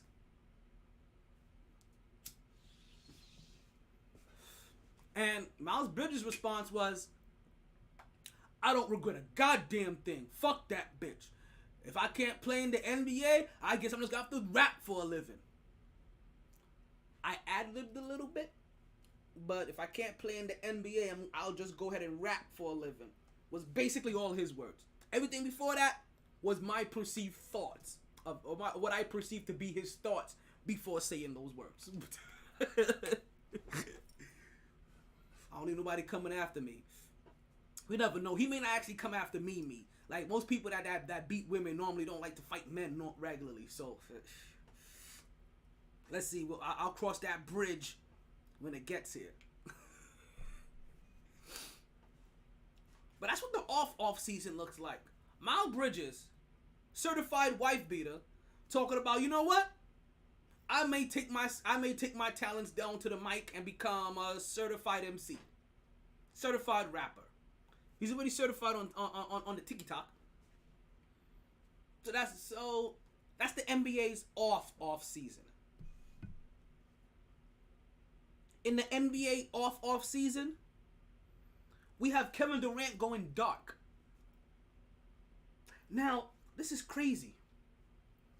I want you guys to pull up for a second. Remember, guys, if you're regardless of how you're listening, whether you're listening through Facebook, right? Whether you're listening or watching through Facebook, watching on Twitter, listening on Spaces, watching on the behind the scenes camera on Instagram, watching on YouTube, right? There's only one way: watching on Twitch, listening on TikTok when I give you those snippets, right? Yo, TikTok, me and you gotta talk. You gotta get me live soon.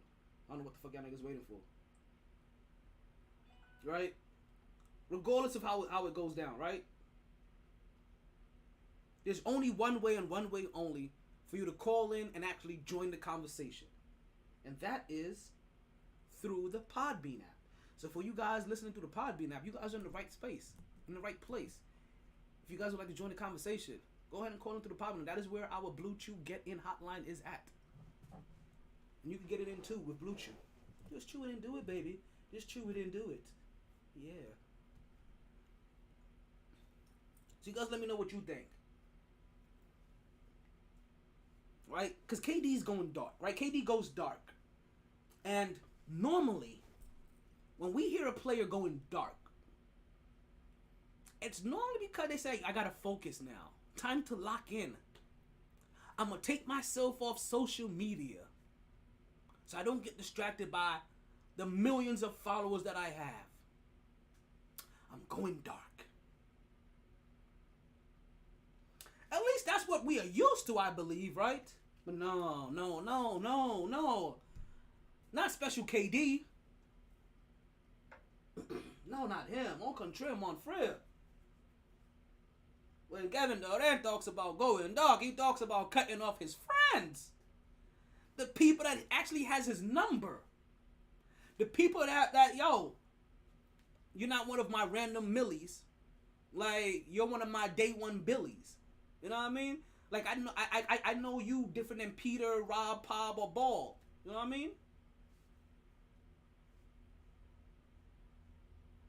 And this guy, he cuts off the people that knows him and has his number. But he's responding to every Tom, Dick, and troll on the internet. While his boys is like, yo, I just called you.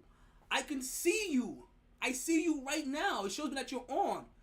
You're responding to Big Dick Daddy 69 about his take on you, but yet you ain't answering my text. What the fuck? This nigga, Kevin Durant even goes dark backwards. Kevin Durant, I'm telling you, boy. He's going to be the greatest wingman ever. He really is. LeBron James was at one point in time when he was the wingman for Dwayne Wade. Right? LeBron James was the greatest wingman ever. Before him, I think it was Pippen. But now, it's definitely going to be Kevin Durant. Whatever team Kevin Durant goes to, he's the ultimate fit. He is the ultimate square peg and round hole. He will get it in there somehow. Round peg and square hole. That shit fits. We all know it fits. It'll go in. I don't know if it fits. Right? Because he's just going to go to some team. He's going to be that missing piece if it's a championship caliber team. And he'll get credited for helping bring that team over the hump. Cool. Finally. But if he goes to Golden State, he'll be, we ain't giving him shit. Like, this time around, like, I don't see Stephen Curry succeeding to anything. Now, what's interesting that's lingering out there, right, is Kevin Durant is still trying to find himself a new home. The talks, all right, and the rumors of the Russell Westbrook for James Harden, Russell Westbrook for Kyrie Irving, straight up trade, it's starting to become more of a thing. And then again, it comes back to Kevin Durant. Because I know a lot of people are giving Kevin Durant a lot of slack for what he's doing, right? And I've been listening a lot today. I've been really listening a lot today. And I am guilty of this as well. And I say I am guilty of this as well. And I'm going to also have to start changing this about me. Where I have to stop getting so butthurt when guys change teams. And it's not so much times about the guy changing team, it's how he changed the team, right? And on how he changed it. Like I said, because we look at this as competition. And we want the greats to stand up in the face of competition and conquer all odds. We want you to be great players, which means that we want you to be great warriors. Kevin Durant, while he may be a great player, doesn't come off as a great warrior. Even LeBron James comes off as a greater warrior, a battler of his goals than Kevin Durant has. Now, I've been listening a lot today, and I've heard a lot of individuals compare this to the business world. And when they compared it to the business world, I obviously get it. If I got to a new job and I thought things were sweet, right? Maybe the first year, they helped me move, they paid for expenses, all that other stuff, right? First year is a lot of training. They give me a lot of stipends so that I can get my foot on the ground. They're not giving me QA yet. Nobody's judging me yet. Second year I get there, you know what I mean? Things I does my thing. I'm one of the stars in the company. I ain't the best in the company, but I'm starting to shine. I got a team. I'm part of a team, right?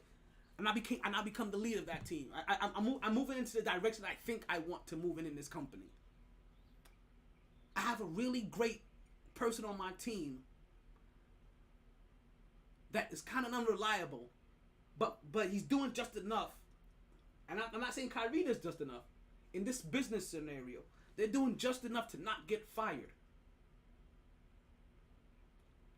But I can see the writing on the wall. This is hurting me and my bottom line, and I'm not gonna be able to break through whatever ceiling I'm trying to break through here. In the business world, I get an offer, whether you're making $50,000 a year, $250,000 a year, or $2.5 million a year. You get an offer to make 30% more, 20% more, 25% more, 15% more. Different company, has more momentum than the company that you're currently with. You can see yourself breaking through the ceiling where you were going to be stagnant at in the other company. And you can see yourself being able to break through that there based off of that company's structure which your company seems to be a little too antiquated for. Man, they gave up a lot of shit for me. They bent over backwards for me a lot in that first year to help get me up to speed. But if you're unhappy, you're unhappy. What forces you to stay in an unhappy scenario? See, not for nothing. That's the kind of shit that our elders used to say to us. That's the kind of shit, not for nothing. That's the kind of shit that our elders did, and I get it. For a lot of them, they were the first generation here in this country. For a lot of them, this country was just recognizing them, so they had to take whatever they took and stayed with it, even if they weren't happy. But once you get to a point of power and not even just, when you start having the power to negotiate and start picking some of your own terms, isn't that what they also raised us to try to get to and be able to stand on our own feet and be like, oh no, boss man, you ain't paying me enough money. I'm gonna take my talents over elsewhere, and I don't have to sit here and settle for your crumbs because I can at least I can get my value or fair value on the market. Isn't that what was fought for? So in the business sense, I get what Kevin Durant is doing. I can see how the athlete may look at it because they're their own enterprise, right? But like I said, when we talk about sports puts in that different element. I mentioned it earlier. It's you and your team. It's you and your squad. You're trying to battle against somebody else. You're trying to see who comes over top, who perseveres. Things change a little. Now, there's slightly different rules there. Right? Even if you sign a contract, contracts have verbiage if you guys separate from each other. The verbiage in an NBA contract doesn't stop Kevin Durant or any of these players from signing with their team, right? Because remember, this is why the NBA put in this thing, right? Oh, the team that you're with has the opportunity to give you the most money. So re-signing with your team was supposed to be beneficial because they had the chance to keep you. And what players started saying was, no, I'm going to re-sign with my team and make sure I get my extra money kicker, and then I'm going to ask to get the fuck out of there. I'm going to guarantee my bag, and then I'll ask to leave then. Since you're going to make it be a difference of me losing out on $45 million, $52 million, $36 million, whatever it is. A whole nother year of a bag. Just because I decided I needed to go somewhere else. Okay, cool. I'll resign. I force you to give me my money, and now you gotta now you gotta find assets to get rid of me because I don't want to play for you anymore. Because you wanted to be a dick about it. But there's nothing in the NBA's contract that says that they don't have to do it. That they have to stay there. There's language in there that says, oh, the team that you re-sign with has the opportunity to give you the most money than anybody else out there. So they do that portion. And then they find their exit strategy, which the NBA contract does not have any verbiage. See, in the real world, there's verbiage about your exit. See, in the military, we sign contracts for 4 years. We can't just pick up and say we want to leave after the second. Well, we can, but how we leave, there's verbiage on the proper way to get out of that contract. You can't just leave. No, you have to get to the end of it. If you leave early, it has to be medical. If you leave it end, then you've gone AWOL. You can force your way out by being crazy. Even that got to be so. If there isn't restrictions of you leaving, then once you're ready to leave, you just find a way out of there. See, never has it ever said that you must stay. When you re-sign a contract for 4 years, you must stay at this location for XYZ time. It doesn't say that in there. Now, maybe, who knows? If the next time that they do the collective bargain agreement, that they put verbiage in there that you must be with your team through half of your contract before requesting a trade. See? Now, if a player was like, oh, after 1 year, I don't want to be here, you could be like, well, B, come on now. You know you can't get out until you stay here another. It's a 5-year contract you just signed. You know you can't get out of here for another 2.5 years. We're stuck here. You can't go anywhere. It's in the verbiage. It's in the contract. Until that happens, they're doing everything within their power. Now, do the optics look bad? Does Kevin Durant come off as a competitor, looking really fucked up for it? Yeah. From a business sense, he's making the right business moves. He's unhappy somewhere. He's in an unhappy scenario, and there's nothing that says you have to stay in an unhappy scenario. This is how spouses decide to commit suicide but also kill their kids, because they stay in unhappy scenarios. This is how people go home and blow their brains out, because they're in unhappy scenarios. Why stay in an unhappy scenario? You don't have to anymore. This isn't 1926, 1954, 1972, 1989. You're unhappy, you got the skills for it, you pick up with your fucking skills and you go. And if there's somebody else willing to pay you the same amount of money or more money, then guess what the fuck you do? You go there. Nets are a joke, you're right. They've been a joke organization. But this ain't but see, it's the Nets' fault. It isn't Kevin Durant's fault. Kevin Durant is just doing what's best for Kevin Durant, which you can't blame him for. If you just said what he said, the Nets are a joke. So if the organization I'm with or the company I'm with is a joke, why stick around?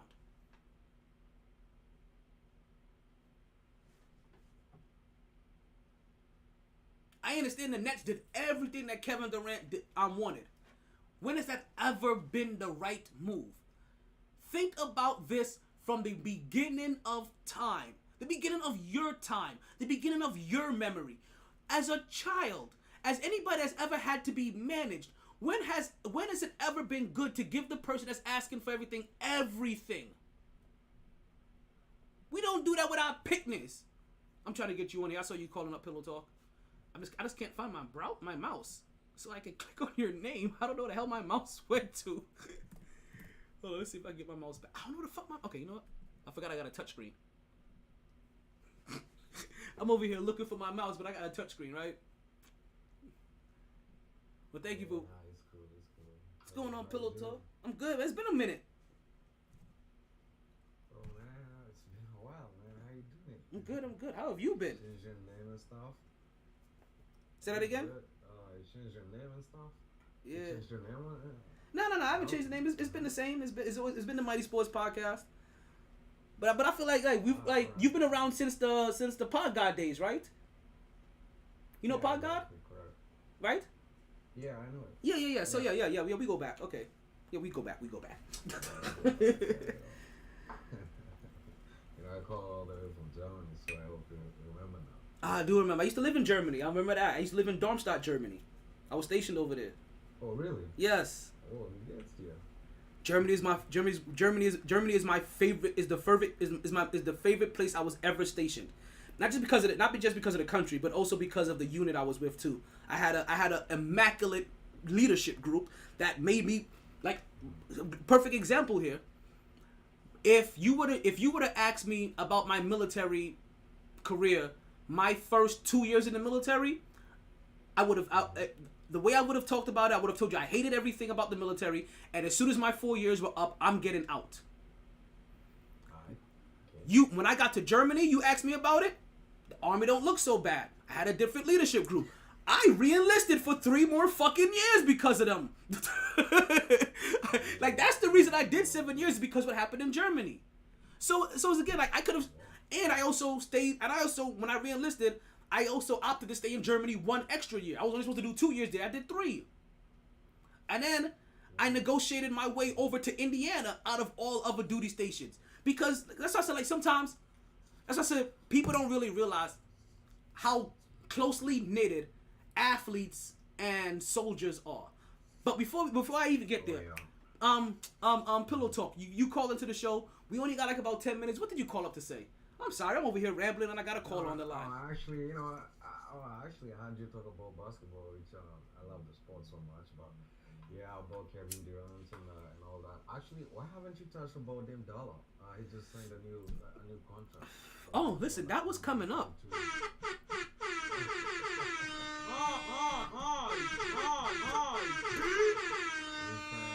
think 122 for extension. I think that dude will be one of the most highly paid, athletes. But I'm pretty sure after like a year or so, he'll ask to be traded. Woo! It seems that's the new trend. Anyway, Talking about dollars, yo, they just literally put the dollars in Dame Dollars. Man, you understand, at one point in time, Mike Conley was the highest paid point guard in the league, right? We just saw Jalen Brunson for the Knicks get what Mike Conley used to get. We just talked about, I think on the last show, we've been talking about athletes. Athletes are very close to becoming billionaires on the court through contracts alone, because every contract that they sign is basically $250 million. Look at Zion Williamson. He just signed $250 million. Look at like 230 basically. Look at Ja Morant, 230. That's $250 million. If they stay in the league long enough, that's $1 billion on court money. Damian Lillard. This is the perfect example, because sometimes we talk about players getting paid too much. When Jalen Brunson got paid, people thought he was, oh my God, that much for this guy? $25 million puts him 14th amongst point guards. He's middle of the road. This ain't your father's $25 million. This isn't Kevin Garnett's $25 million when he got 25. This isn't those guys. You forget the salary cap, right, just went up a couple of years ago, and it's gonna keep going up. The reason why they're getting paid this much, because this is how much money they're making in revenue sharing. Yes, these guys are worth this much. Yo, Dame Dollar, 2 years, 122 mil. That's 60 plus mil a year. 61 a year for Damian Lillard. And trust me, I love Dame Lillard. I respect the shit out of Damian Lillard. But respectfully, he don't even got no rings. And he got paid $60 million a year. I know Stephen Curry he's heated. Stephen Curry's like, I could have got 75. I could have got 70. You imagine that? Goodness. Damn just wants to secure the bargain, and after that, his name is no longer Dame Dollar on the show. From now, we call him Damn Dollars. That's his new name. I put a D on the dollar. Damn Dollars. That's your name now. Fuck. 60 mil a year, and that's the extension. So he's gonna get paid his 30-40 mil this year. He's gonna get paid another 40-something mil next year, another 50-something mil, and then this is a 2-year extension on his 3. Remember, he just re-signed. This is a 2-year on his 3-year. This is a 5-year extension basically. Man, I'm telling you right now, if Damian Lillard stays at Portland through this whole entire contract until they forcibly trade him, we're putting him in the general public Hall of Fame. Like, you understand, he ain't gonna have no rings, but we're gonna justify, because that torture he's being put through in Portland is gonna be well worth it. Like, you have to pay me to torture me that much, okay? Yeah, actually, I see next year he'll earn 42 million. 2023 he'll earn 45. 24, 48. 2025, 58. 26, 27, 63 Mike. Wow. There it goes. He's good. 60-something million dollars a year. 36. You know what though? It makes me excited because it makes me excited to see what these new stars, what these new young stars are gonna get, right? Like I'm now excited to see John Morant's next contract. Even though I hate Trae Young, I'm excited to see his next contract. If Zion Wilson can stay healthy, yeah, it can tell that quickly, right? Bing bong. Yeah. I'm saying you're a Knicks fan without saying it. Yeah. How do you say I'm a Knicks fan without saying I'm a Knicks fan? Yo, you thought Trae Young was still good, Exactly.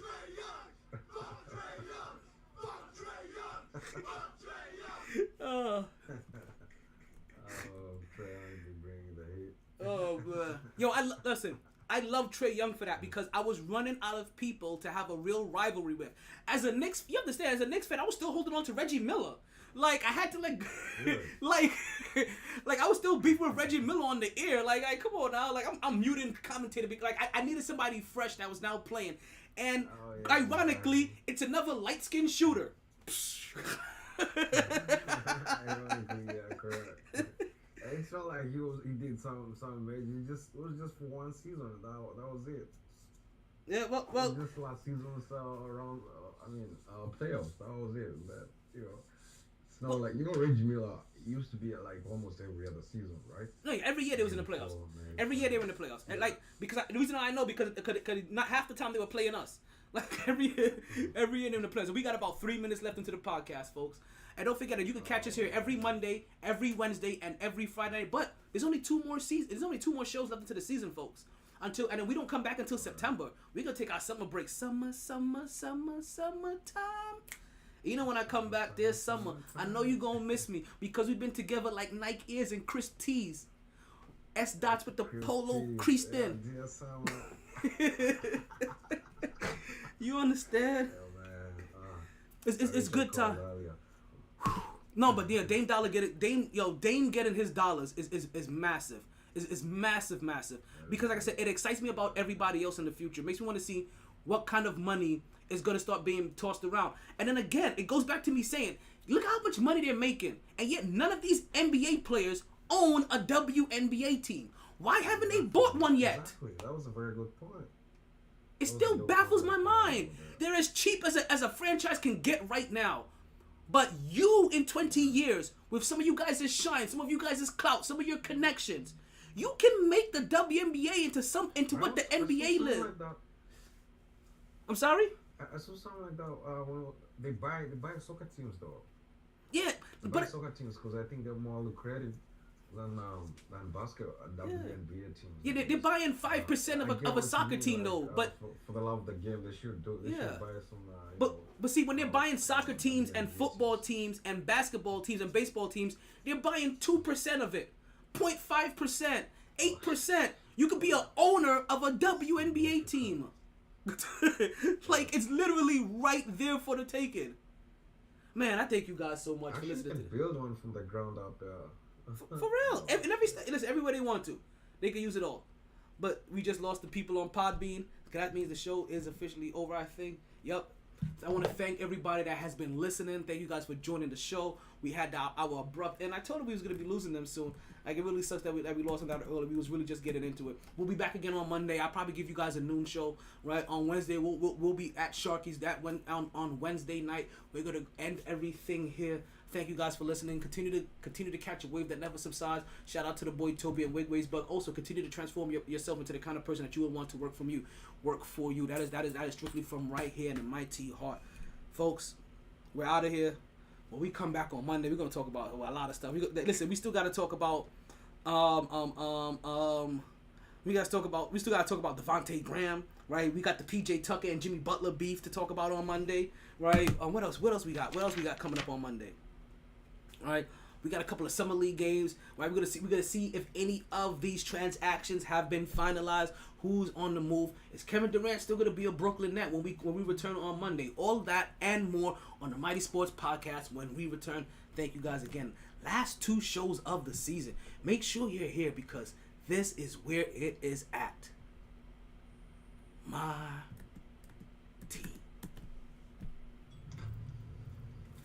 sorry, B. I tried. Honest. All the bandwidth in the world couldn't keep me contained. Whew. Hot. No lag, no lag. Shit, did I take the cameras off me yet? Gonna share my talents with Podbean Live. Always knew I'd take the pod there. I saw you pop on Lou. Just a lot. I'm still making my player. A lot of listeners thought. Last of the real gabbers. Well, maybe not the last. Munchkin got good mic skills. New, improved MyT Podcaster. Potted down now. Where the fuck is my... You know what? Last call for drinks. I think I locked my mouse and I don't realize it. And I don't know how to unlock it. Sun's out. Heard the casino got a buffet breakfast. Don't wanna go far. Wild night. Tired bee. MyT Sports.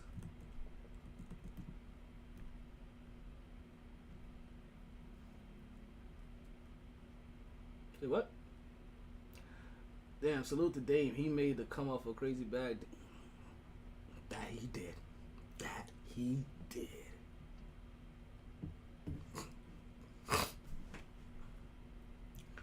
Publish! What the fuck,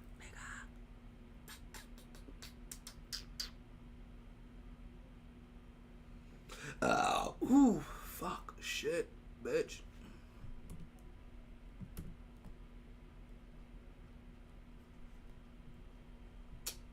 Oh.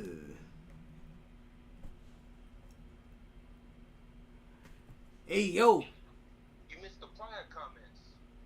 Oh, did I?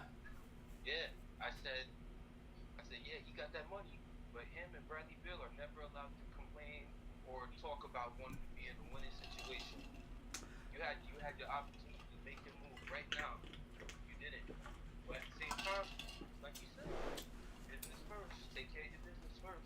Listen, if they're not the two, if they become the only two players ever, I don't want to say ever, right? Because it feels like ever. If they become, and you know what? I'm gonna write down both their names for Monday, right? Because we're gonna put them in the same category. Beal and Dollars. Damn Dollars. That's what we calling him now. Damn Dollars. You know what I mean? Damn Dollars. Damn Dollars. I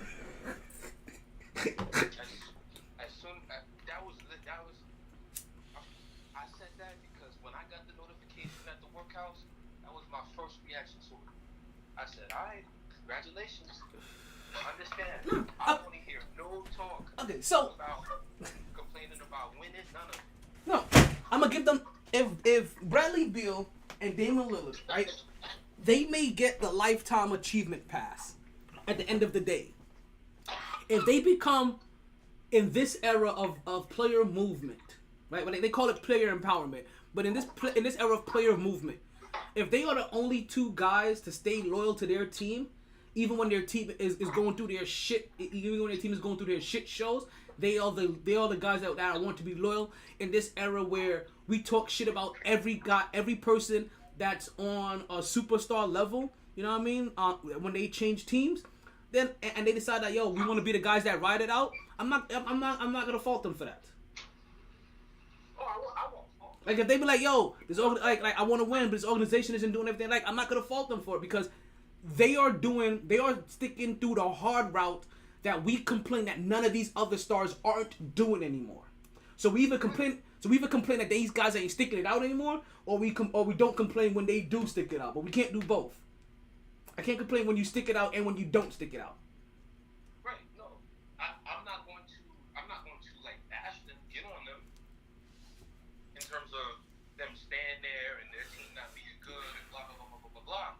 What I'm saying is, I'm gonna give you a nice side eye and a nice eyebrow raise if I see any reports or about them complaining about not Well- winning, wanting to be in a better winning situation. I didn't say I was going to criticize them. But remember though, that's them still saying I'm trying to do this the conventional way. I'm trying to do this the way that the fans say is the more rewarding way, and I'm putting the franchise. I'm gonna trust my franchise. I could have left. I could have done what everybody else have done. I still want to win. I still want to do all this, but I'm entrusting my franchise. I'm entrusting the city I'm entrusting the team that drafted me. I'm entrusting the city. I'm entrusting the city that has invested their time and energy into me, and I've invested my time, energy, and money into as well. And we've both done the same. The fans have invested time, energy, and money into me, and I've invested time, energy, and money into them. We've both exchanged love. I'm gonna exchange if they complain, then they complain that the organization isn't doing what they're supposed to be doing, and I will back them on every point because the other guys we don't back. I can't if Brio listen, especially when he says Dame Dollar, if Dame Dollar is yo, they gotta do better. Because he could have this only really helps him. He could have left. Remember this, he could have left. So do better. He could have left you guys. He has every right to complain because if you guys aren't doing your thing, because I could have left. No, I think it's being misunderstood what I really mean. I think I got a better way to explain this, okay? Basically, think of Skip Bayless's famous arguments against any player either he doesn't like or does like. He reiterates the same he makes sure that you know the same motherfucking point over and over and over again, and then goes into what it's really about. So basically, I'm gonna have Dame back, support him, organization, do your thing, but I will always never hesitate to, my brother, you did have the opportunity to get up and dip. Because he wanted to be loyal. It's basically what I'm gonna do. Bradley Beal, it's like, okay, my brother, we hear you, but you also did have an opportunity to dip if it was really that bad. That's what I really mean. Not criticizing them. Get your money, young brothers. Get your, especially the way these owners move. In any of these leagues, listen, when you're not doing your thing, they don't hesitate to get rid of you. Not anything like that. Russell Westbrook. You don't got Twitter? Huh? You have Twitter? Yeah. You know I'm on Twitter Spaces as well, right? We're every. But here's the thing: can I call on Twitter? Yeah, Twitter Spaces. I'll look into it because I had to give it a. Podbean was literally taking up 20 gigs on my phone. Now, listen, I just want you to do it so it's better than a phone call because I'm on Twitter Spaces, and if I have to have this pushing anywhere, I at least want you to call him somewhere where it at least credit it. Copy. Let me see if I can do it from Twitter right now. Hold on. Let me label this Dame Dollar Talk. Is it still up right now, though? Yeah, it's still up. Oh, so just hit the live thing right there? I think so. But I gotta put my headphone in, just like Podbean, right? I don't know. I haven't had anybody calling through Spaces yet. I'm about to find out. Well, let me at least put my shit in. Just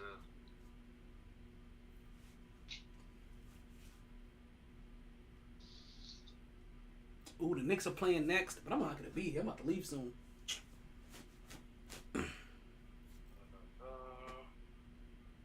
continue calling to the show via Twitter.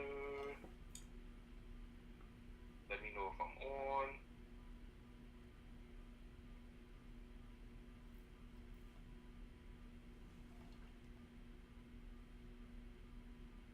Let's see here. Where's your name at? Uh-huh. Found it? I'm gonna hang up. Okay. Oh, there you go. Okay.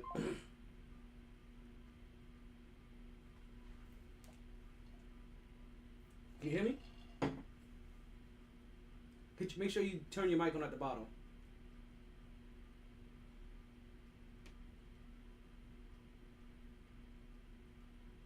Okay.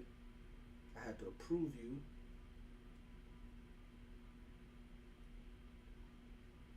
I'm good. You're good. We there. All right. Ooh, Bet. no more Podbean Twitter Spaces. Hey, no, don't get it twisted. I love Podbean. As soon as I get a phone with more space, that's why my next phone is gonna be like the highest amount of gigs possible. Ooh, and you know what? Even better because I'll pay that extra money right there. because you know what? I just realized space to get Podbean back on. that this phone also, cause I'm using one of my backup phones, I can also use an aux cord for it. So I can also plug this into another speaker to get the speaker through, and it'll be good. Oh, we're gonna be Gucci. Yeah. Twitter Spaces. I was actually gonna let you know about that because just say if anybody's listening on Instagram Live, when Pillow Talk was on, I could barely hear him. I had a. Well, no, he was low. Period. His end because Yeah, he was. Yeah, it was super low on. It was super low on his end. And if I would have, and I didn't want. Huh? oh, he was actually low. I thought it was because maybe the what's it called? The speaker from the computer wasn't going into the. Nah. Yeah, that was. Where it could really be heard or anything like that. No, that was Pillow Talk. Yeah, he was coming in low. Pillow Talk, living up to his name. For real. Oh shit! And you know what's funny? I just realized I'm still on video. Everywhere. I'm glad I didn't pull anything up yet that had audio that could be copywritten. Shit. I am infamous for that. For not cutting off all of my feeds, and then I start doing shit, and next thing you know, the last 30 minutes of the podcast is the fucking NBA game, and it's like, hey, pimpin', we can't let this shit fly. I'm like, let's go ahead and take it down. It's like, nigga, how many times do I have to tell you this shit? For real, they're like, yo. All the motherfucking time. Like, cut your shit off. How many times do you have to cut your shit because you don't fucking... And somebody got to be looking out for me. Based off how many infractions I've gotten, somebody got to be looking out for me to realize this is either old shit before the rules applied, or this is new shit and he just forgets. I know the feds are watching. The streets is watching. The streets been watching. You know what I mean? Like, we've known that forever. The streets been watching. But keep watching, streets. But if you're gonna watch, make sure you watch, you like, and you share, and you also subscribe. Okay, streets. I want to make sure next time I pop on, I want to see Streets has liked your show. Streets has subscribed to the. Okay, Streets. Stop with the bullshit. I know you're there. You and feds. Oh, I don't have the drop ready. But just give me some time. You know what's funny, because I have the love to see. Cause that's what it's supposed to be. You know what? Hold on. What happened here? That's got. I'm not for nothing. That's got to be one of the favorite drops. Come on now. That's got to be one of the drops that's on speed. I know you have a set of drops that are like always right there whenever you need. I'm pretty sure the fuck Trey Young and the Tom Brady's a fucking bitch is always right there on speed dial, ready to be dropped at any moment. Well, very specifically with that, they're in their own little section all together, so that I can quickly get to them. Like, so I don't always have to load. Like, listen, man. Like, you don't understand. You see, right? When a man loves a woman.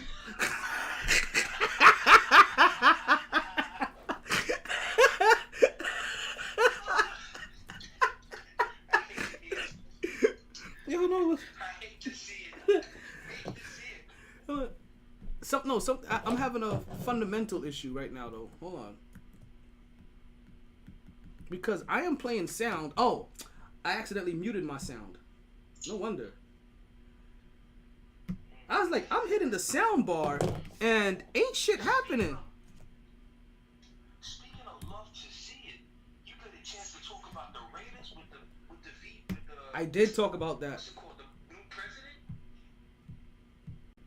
I did get a chance to talk about that. Yes. Okay. Yes. That was crucial. I was like, yo, It was crazy. they are actually what the What's real funny is a group chat that I'm in. I took the screenshot and posted it in there, and was like, someone responded, kudos to her, but what is her position gonna be? What is it doing? I'm like, what? I literally said, what? I'm gonna need you to tune into this podcast at this time. Love to see it segment of the week. Give me that shit. Love to see it. Love to see it. I did have it ready. I was just on mute, and I couldn't figure out why the fuck wasn't nothing playing. I was like, y'all, I was tapping the shit out of my screen. Oh man, I even forgot what we was using it for. But yes, I saw that and I said yes. It's two great things. Not only is it women in a high power position in the NFL, It's black women. also black women. You know, it's funny because I ain't gonna lie. I at first I thought her name was China. I was like, man, the irony that the first black woman. At first, it isn't. I think it's Sandra or some shit like that. But at first I was like, yo, is her name China? Like, Only you, B. That's Only like- you, B. Only you would find a way to taint a beautiful woman like this. Hate to see it. Hate to see it. Hate to see it. I don't mean it, but you know I got that tainted love for her, man. I mean, it ain't that Deshaun Watson kind of tainted love. Lord, Yo, wasn't there a Marilyn Manson song like that? Tainted love. I mean that tainted love. it sure was. Oh. It sure was. Yo, It sure if was. I was allowed, okay, you know what? I'm gonna have to write to a couple of people, right? The people that are crazy enough to do this, because I can't do this on my show. So I'm gonna write to a couple of people at ESPN New York, right? I'm gonna write to Rick DiPietro. I'm gonna write to Bart Scott. I'm gonna @ Bart Scott. I'm gonna @ Alan Horn, and maybe even Peter Rosenberg, right? And I'm gonna hit them with this little gem. Anytime you guys do the Deshaun Watson talk, right? Play "Tainted Love" in the intro or in the rejoin. Because, yo, if I was on a radio station and I was producing that motherfucker, which I've produced podcasts before, right, and shows before. Let's let you guys know, right? I've gotten actual cash money to produce shows. Go look up the Haley Show. She is a psychic on the on the AMP TV station, on the AMP TV network, right? I have produced her show, right? But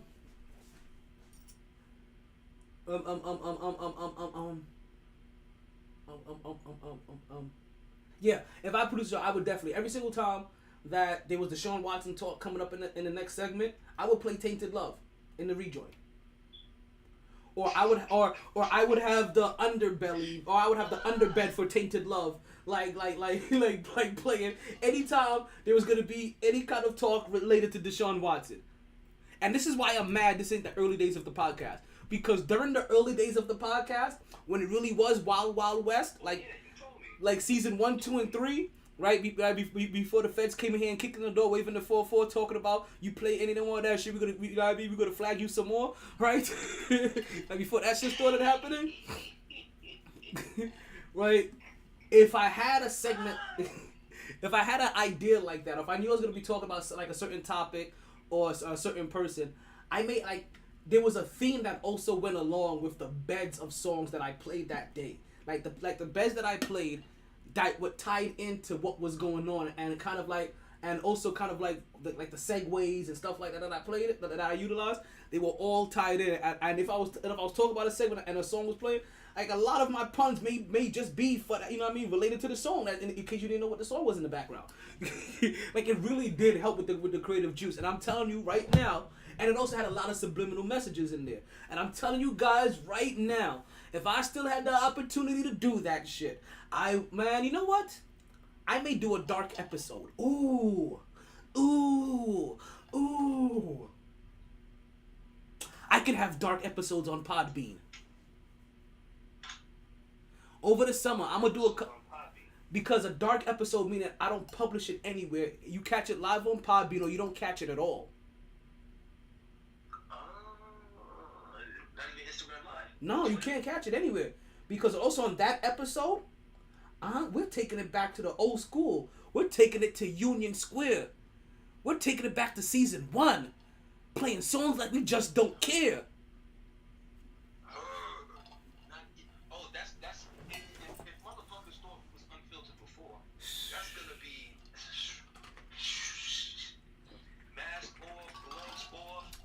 They go nowhere. Like, you catch it live on pod, because I won't be on YouTube. We won't be anywhere. It's audio only.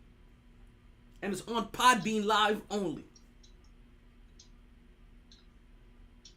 And once it's done recording, I'm gonna definitely need to know what day that is, what time that is. well, that is a type of unfiltered that I need to sign up for. Well, the great thing about this is what the summer is for. Pop-up podcast season. Oh, let me tell you something. So, what I want to start doing. Shit like Draymond. Woo. Listen, I'm gonna tell you. I'm gonna come from a championship performance in the bedroom one day, and I'm gonna hop on the podcast and talk about that shit. Wow, just like Draymond. It's what welcome to the MyT Invitational. It's what we do. Sponsored by Blue Chew.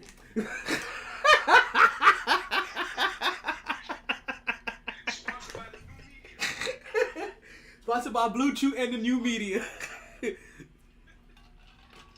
by Blue Chew and the new media. That's a love to see it drop. And the good folks at Rock Nation Sports.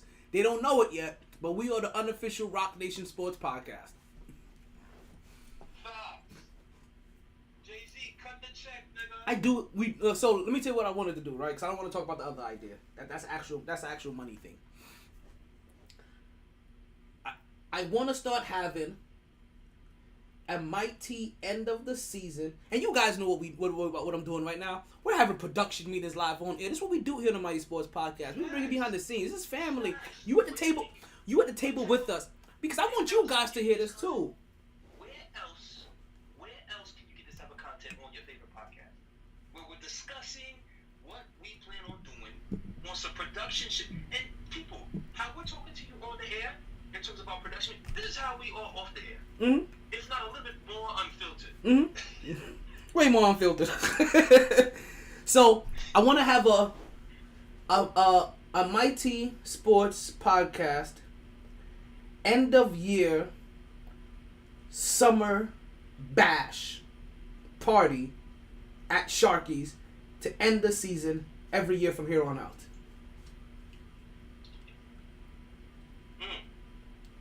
I'm gonna record and everything. I don't know how I'm gonna get all this shit approved, right? Because again, that may be one of those episodes you hear live on Podbean.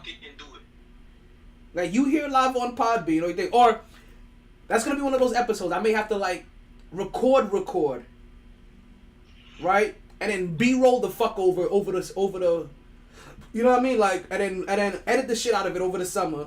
Put B-roll over that motherfucker. Take out all the fucking party shit. Just make it look like a big ass party, and maybe we even talk over it. You know what I mean? Do a bunch of crazy shit. But yeah, it's gonna be an event. On some side talk New York City shit. Like on Instagram, just like that.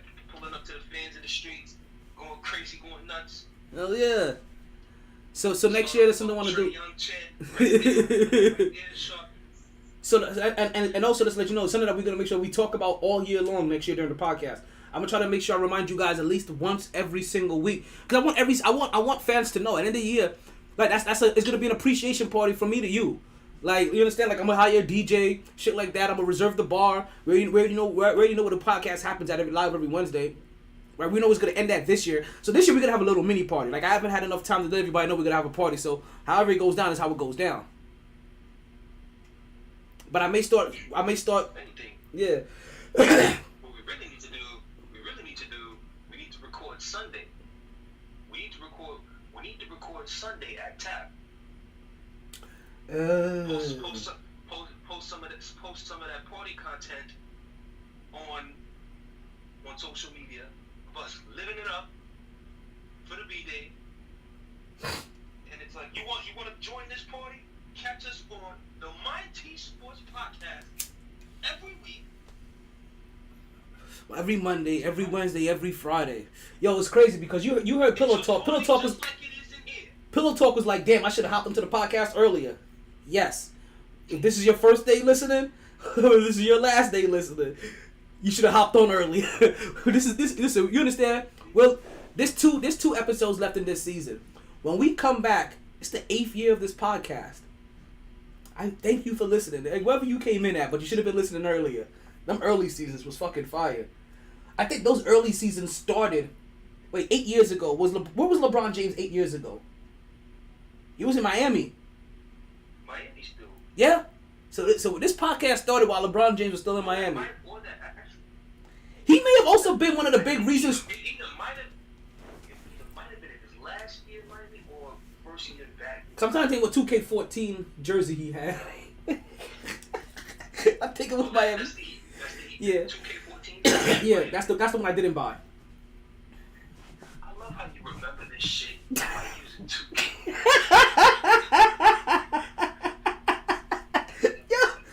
And motherfuckers say 2K isn't education. Yo. We literally just use 2K to get a landmark moment.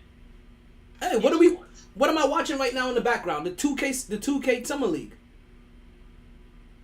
The Knicks are finally playing. Next sponsor, 2K. For real. What was I saying? Shit. So yeah, I want to do some kind of like bash, like some kind of like crowd appreciation show. Yeah, we need to get some kind of big, do something this for the Sunday coming up. I gotta get out of here soon. I forgot. I gotta hit the Glitch Bar. That's where Fluffy's having his birthday celebration at today. Oh, for real? Yeah. Shit. I might say fuck with me and Whitey was doing this thing and just come out there and. Yeah, cause it's gonna be a good time. You know, listen, it's one thing that that big niggas with great personalities that know how to dance always have around them. It's a bunch of fine bitches randomly for some reason. Women, that's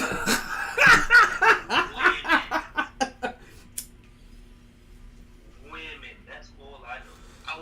I was about to say who's going, and then I said, why does that matter? It's fluffy.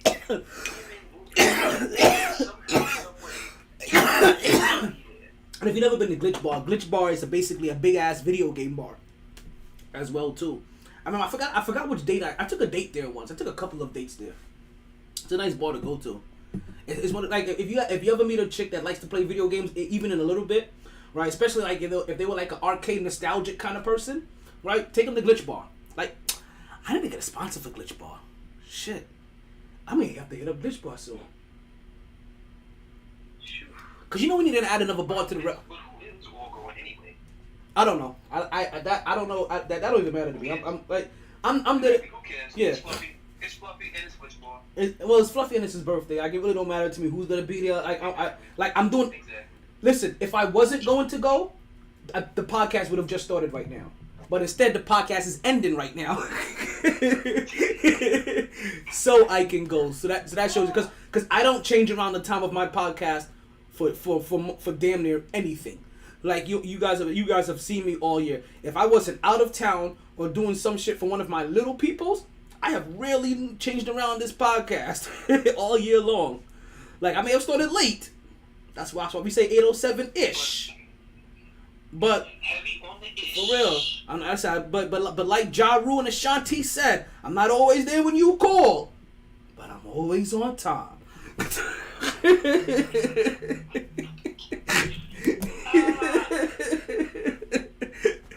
Oh man. But yeah, so I'm gonna be getting out of here pretty soon. Yeah, the summer's gonna be crazy because even though we're off for the summer, I'm not off for the summer. The summer starts a lot of behind the scene works. I have to go. I really need to go. So like I said, I want to start doing a summer bash. We're gonna try to find a way to make sure we talk about that every single week, so that all of our listeners can always hear about it. We have 2 shows left in this podcast. That may also make me start finding a way to end the podcast on a Friday versus a Wednesday, so that when we do go out, it could be an all night thing and not have to worry about people having to be back.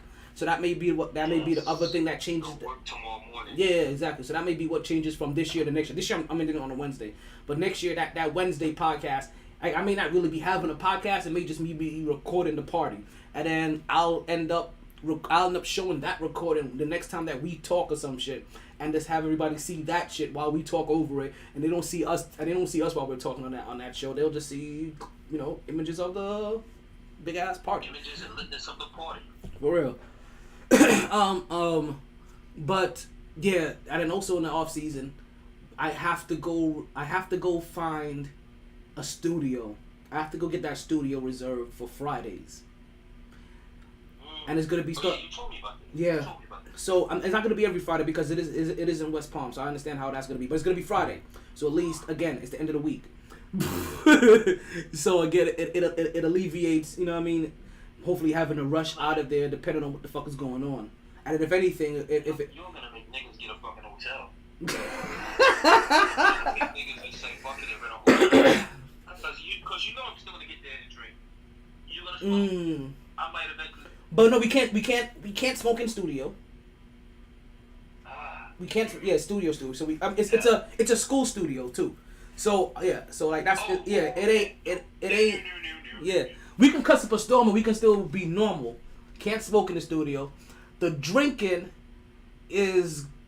may have to be hidden. I'm gonna bring it in my mug. Exactly.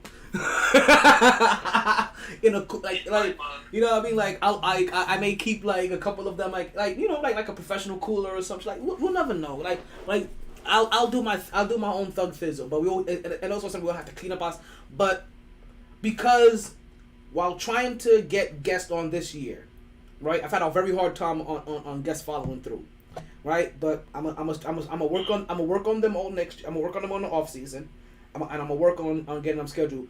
For the ones that do not, and reason why I wanna get the actual studio reserved is so that they have all three options, so that they have more options. They either meet us at the bar, or they can come and meet us in studio, and they can meet us in that studio in West Palm, and that studio we'll reserve for the first Friday of the month. So it won't be every week. It'll be like the first Friday or the last Friday. It'll be some crazy, some retarded shit like that. So the first Friday of the month, we'll have an in-studio guest for that, for the people that I don't feel comfortable bringing to the home studio. You know, because I can just really bring it to the home studio, but there's some people. I fuck with all of you. I love all you niggas. Not all you niggas can pull up to my house. Huh? Yeah, exactly. Not all you niggas can pull up to the house. Exactly. You got to be a special motherfucker to pull up to the house. So, especially for the ones that may be a little bit more business related, like I said, it's really for the ones like I realize the obstacle that not everybody wants to meet at a bar. I'm like, yo, this like doing business over the kitchen table for me. But okay, like you don't drink or you no longer like to portray any part of your life or lifestyle in a bar setting anymore because of what it used to represent for you. I get it, and I can respect that. So now that puts the onus on me. If I want somebody, not just you, but somebody like you, now this is something I'm discussing with them, but this is what basically happens now in my head.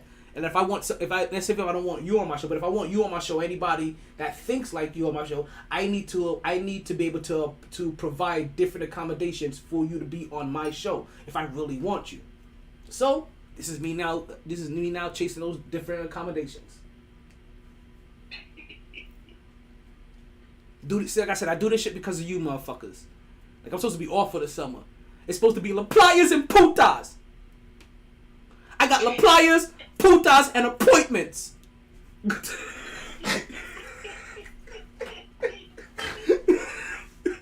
I can deal without the appointments, but that's gonna lead to my paper, so I appreciate it.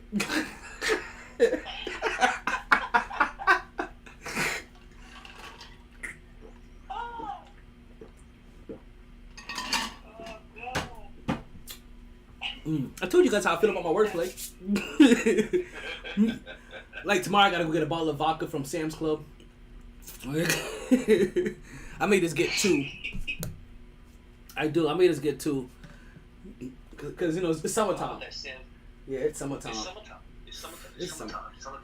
Birthday's right around the corner. This is the latest into the year I've ever done shows. I'm usually done by now. I think by now, because usually I think I'm done the first. I think we see because I'm doing it. Cause I'm going into next week. Because remember, at last year, this point, the season was still going on. Well, remember we also took. Well, I don't think that was different. I think we had to come back early, like we. Okay, so we've stayed late, or we left. Yeah. So we followed the NBA last year. Late. Yeah. We stayed late because I remember we still did shit through the draft. we had a very, very short summer last year. That's what it is. That's what it was. Very short summer. We were like the rest of them. We had a condensed, like, we felt, we were basically like the athletes. We had a condensed off season. Remember, and this is why I actually motherfucking enjoyed it. That's why I literally was saying, man, if we could have the NBA season open up around Christmas time again, I'm fucking with that. Because by the time the NBA season was done, within a week and a half, 2 weeks, NFL training camp was already starting. Mm-hmm. But the only people who really wouldn't fuck with that is baseball. Because it's like, all right, niggas, we at least need our time. Like, nigga, y'all niggas can have the rest of July and August because nobody gives a fuck about NFL preseason like that. You niggas can have that. But neither here nor there. That's probably another conversation that could be had on the actual podcast, on air live. Yo, okay, so I'm watching the Summer League.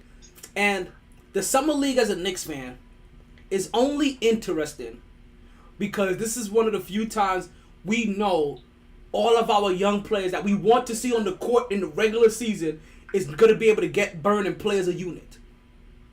Literally. I literally just turned on the television right now just so I can get the ESPN2 and watch some of them play. Like, that's really because like there's been years before, like, but that's really like we have so many young guys that this is like Grimes to McBride to like it's just almost the whole squad. Like you could put like if you wanted like I know RJ is kind of like years wise but you could still put RJ Barrett on this team and see how he plays for 2 games to make sure that okay, in 2 games, let me see if you are a 25, 35 point per game person, 6 assists or whatever, 5 rebounds. Okay, you don't got to play no more. We got you. That was just warm up to get your to get your legs warm. Exactly. Just to see you still working. Yeah. Just to see you still putting in work. That's all. Just to have you still playing some ball. Ooh, and Cassidy Hubbard is reporting too. Ooh. Oh. Ooh-wee. Cassidy Hubbard. That's what we call her here. Cassidy Hubbard. Cassidy, Malika. All of them. Malika's sister. Baddies. I ain't never been with a baddie. I say those names, or hear those names, and all I think about is Pops off the wind, brother. The rest in peace. Bang, bang, bang, bang. For real. Sexual chocolate. No Deshaun Watson shit. Nah, don't be tainting this scenario, okay? I see what you did there. Yo, I'm telling you, like, dude, Deshaun Watson, I can never ever go any other direction than south when it comes from him now. Like, seriously. Like taint that the truth and nothing but the truth. Like, it is always going to be, he's always going to be the butt of the jokes. like seriously. Like, as it comes from my mouth to your ear, like, I guarantee you, there won't a podcast go by that if his name comes up, we won't go down. Pause. Like, listen, we're gonna take all of the low roads, all of them. Listen, listen, there's gonna be nothing above the belt when it comes to Deshaun Watson because he don't like it. Like, seriously. Oh man, this is like he has given us content for a while now. Cool, I'm telling you. And I still stand by the scenario. I still stand by the fact that I want him to play his first year. Whatever's happening, I want the NFL to make him think that he got away with it and let him prolong this or whatever and let him play for the first year. And then get him in that motherfucking second year. Suspend him when the money really hurts. Let him, like, that's what I got. Because right now it don't sting. Yeah. It doesn't sting. It ain't gonna sting at all. The nigga $1 million. $1 million. You think that nigga's stressing over $1 million with all that money? You understand?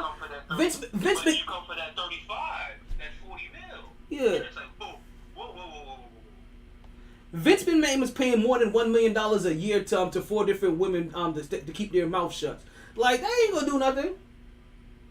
Exactly. That's what I'm saying. It makes no fucking sense. It's like, come on, man.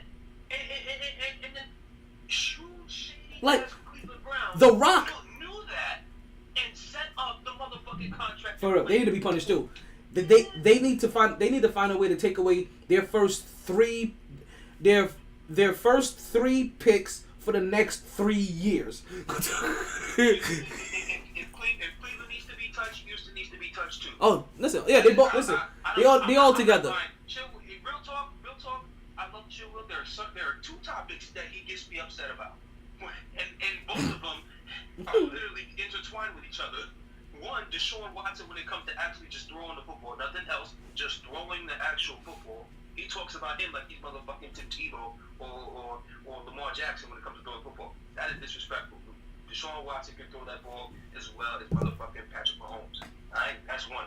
The other thing is when he actually said that Houston Texans don't deserve any type of punishment or nothing. I'm like, are you smoking crack? I don't remember him saying that. Oh no. Whoa. Then brother man, you need to scroll through the group chat. Okay, so IQ is at the game, but IQ isn't playing. He's right there next to I forget who that is. Who is that? Is that one of the Is that one of the Migos? Yeah, Obi. No, I don't think so. Oh. Even Obi Toppin chilling. Obi should be playing too. Yeah, Obi shouldn't be saying that to Julius Randle though. I don't need any of that motherfucker's bad habits running off on Obi. Yeah. What I need from Obi was what I was seeing the last few games of the season with those 30 points, 35 points to carry on to next season. The way that Obi played, if I get that next year, if I get that next year, it was so different. Oh my God. Healthy. See, we gonna do Knicks talk on Monday. But I'm gonna end the podcast so I can get the fuck out of here because it's almost 9:00. Exactly. The way that Obi played, once he knew that he didn't have to look over his shoulder, and when he finally played freely, oh my God, like we saw what we were seeing in spurts consistently, and it was amazing because he can play above the rim, he can shoot and I thought, you know what though, I'm not gonna lie, I never voiced it because he was making me look so bad, but I thought he had a little 3-point shot. I really did thought. Listen, I watched Obi when he was playing over at Dayton. Like, yo, He had crazy games. He had the mid-range. Yeah, I thought he had a 3-point shot, and then all of a sudden he couldn't make them. That's why it was hurting me when he wasn't doing. But I'm like nigga, It was really, yeah. So when I finally started to see what I'm like, that's the Obi Toppin that I watched over at Dayton. That's the Obi Toppin I watched at Dayton. Night and day. It was different because I'm telling you, like during the regular season, it looked like he couldn't shoot threes at all for like 40 games. He was missing bad. To be honest, what it really looked like somebody who just hadn't adjusted to the New York lights, which really is odd for an individual being from Brooklyn. But you know, there's a difference about being from New York and not being a celebrity in New York. Yes. Like that different. Yes. Before, when he was walking through town, he was Obi Toppin. Some people recognize like, damn, you kind of tall. What do you do? Oh, I play ball in college. Okay, cool. Yeah, you know what I mean? Now, exactly. When people see him automatically, Obi-Wan! Hey, yo, top ends! Yo! You know what I mean? Now when they see Now when they see him, like there ain't no Spanish chick that's chasing a bag that just passes him by now. Now when they see him, like, hey yo papi, me ven aquí, yo. You know what I mean? Like, you know what kind of hood he come from. That nigga cannot move you Spanish Harlem. Exactly. And he light skinned too. He getting old, man. Come on now. Come on now.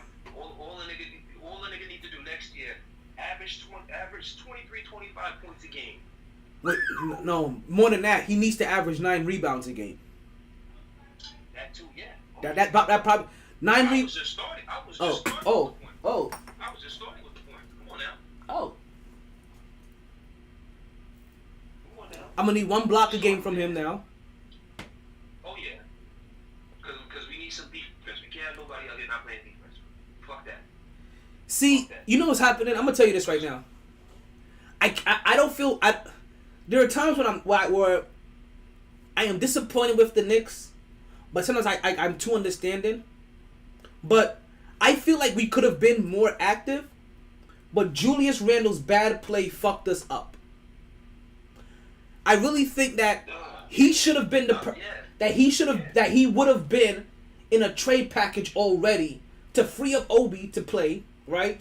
But also like so that we can utilize him in a package to go ahead and get that other piece that we're trying to look for. Not Jalen Brunson. 'Cause I feel like there was a whole different plan to get Jalen Brunson, and there's still a whole different plan and assets that could involve Julius Randle if he played fucking right. You understand? Like, Danilo Gallinari is more coveted than him. Like, that's the bad fucking thing. Like, I hate bringing in another former Knick, but you know what I mean? Like, I had to make that shit work. Like, Yeah. it's bananas. So then again, now what we really have to root for is good Julius Randle. But also, Because you can tell the way he. I honestly think that's the number one cause of our downfall. yeah, his body language Because the status that he held going into the playoff series against the Hawks, man, never could be higher. Never higher than that. Everything since then has been just a downfall. How he played from there, and then has literally had an effect. his reaction, his comments, his interviews, his body language, his locker room leadership. Like, so he has to do better. He has to do better. And when he does better, I'm talking to Knicks fans here. We need Julius Randle to do better. It's one of the last things I'm going to say right before I leave today. And it's one of the last things I'm going to say about this team too during this year. Right? They'll probably come up again next week. Julius Randle needs to get better for the simple reason he has to be good enough to be traded. When he does get better, you can't get emotionally attached to him again. We should have never been emotionally attached. Because he's already showed you that once you get emotionally attached, he's gonna fuck up and do the same thing all over again. He'll ease up and get comfortable. Yes. He'll ease up and get comfortable. But in return, what I would say to Julius is, my brother, I hope this year really made you see the impact that you have on a team. Mm-hmm. Like, when you have a bad attitude, it's affecting the other guys. Like, it resonates. Yeah. Chances are, when Julius came out this year in games and played like 2020 Julius, the Knicks won. Mm-hmm. And like they actually looked really, really good offensively. When he was on that bullshit, we were out here getting drugged and embarrassed like 2019 Julius. Hey, come on now. If there was one thing that I would tell Julius Randle if he was listening, is I hope this year really made you see the impact that you have on this team. Mm-hmm. How not necessarily just through points or scoring, but defense, but your playmaking, mm-hmm. just the whole total rounding. Emotions. It literally showed everything. It literally showed when he wasn't there mentally in the game. It was a wrap. There was no saving it. Because you know what it ended up being like? It was like playing with that one person that always lags in the rec center.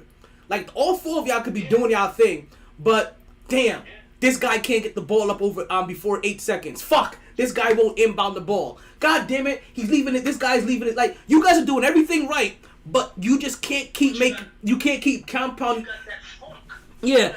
And and his mistakes keep compounding, and then what starts happening eventually? Like that. Listen, you guys know what I'm talking about. What starts happening eventually? Other guys, even because it happens to people in rec, right? In the rec in 2K, what starts happening? You guys stop playing defense all the time now, and you let your guys get a couple. You get your guy get a couple of runouts on you. You know what I mean? Like on offense, you stop cutting and you stop being as active. You do a couple of those force-up shots because you have that one bad build. Like you're like fuck, like this nigga, like I don't like. So you that's the same thing that happened to them in real life. What happens to you by playing video games, right? When I have that one guy that's glitching, happened to the Knicks whole team and their whole locker room in real life because of you, Julius Wactavius Randle. Yes, absolutely. And just to keep it for any of my football fans that are still listening, to bring you perspective on that, what you can equivalent that to a team that has a great defense, but their quarterback is boo-boo, shitty, trash, Blake Bortles, Baker Mayfield type shit. You can only keep putting in this effort and trying to stop the other team so much before Cleveland! This is for you!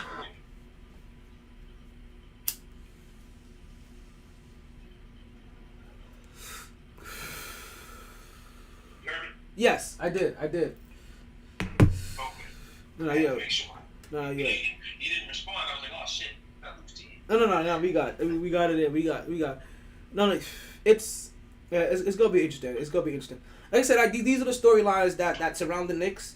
These are the things that are going for the offseason. And to be honest with you, I think that it's Julius Randle that is stopping the Knicks from making the moves that they want to make, because Julius Randle is the piece that they want to get rid of. He was always supposed to be that guy. He was always supposed to be collateral damage.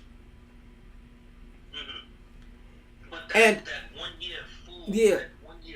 And that was the year to get. That was supposed to be the year to get rid of him. That was supposed to be the year to get rid of him. And that was supposed to be the year to get rid of him at the trade deadline. But we live and you learn, and it's going to be again the play of Julius Randle, because if Julius Randle doesn't play right, doesn't play well, then to get the guy that the Knicks fans want and this organization wants to go after is going to cost you pieces that you are really emotionally attached to, that you really don't want to give up. Yes. So it's either Julius Randle plays better and you give up the pieces that you don't want, or that you get Julius Randle to play better. You don't get yourself attached to him emotionally. You realize the moment his stock hits high, you use him to get who you do want, without giving up who you want to keep. Remember, our biggest thing is trying to not gut our team. And listen, I don't think we have to worry about really gutting our team. We have so many young players. We are literally fielding a starting unit and a bench squad that's gonna be playing on our team next year. And there's some guys I'm looking out for too. I forget who that undrafted fellow is that the Knicks got. Morton. What's his name? Fuck, I had it written down. But I'm gonna be looking. He's another Dookie, I think, too, though. I think he's another guy. Is he another guy from Duke?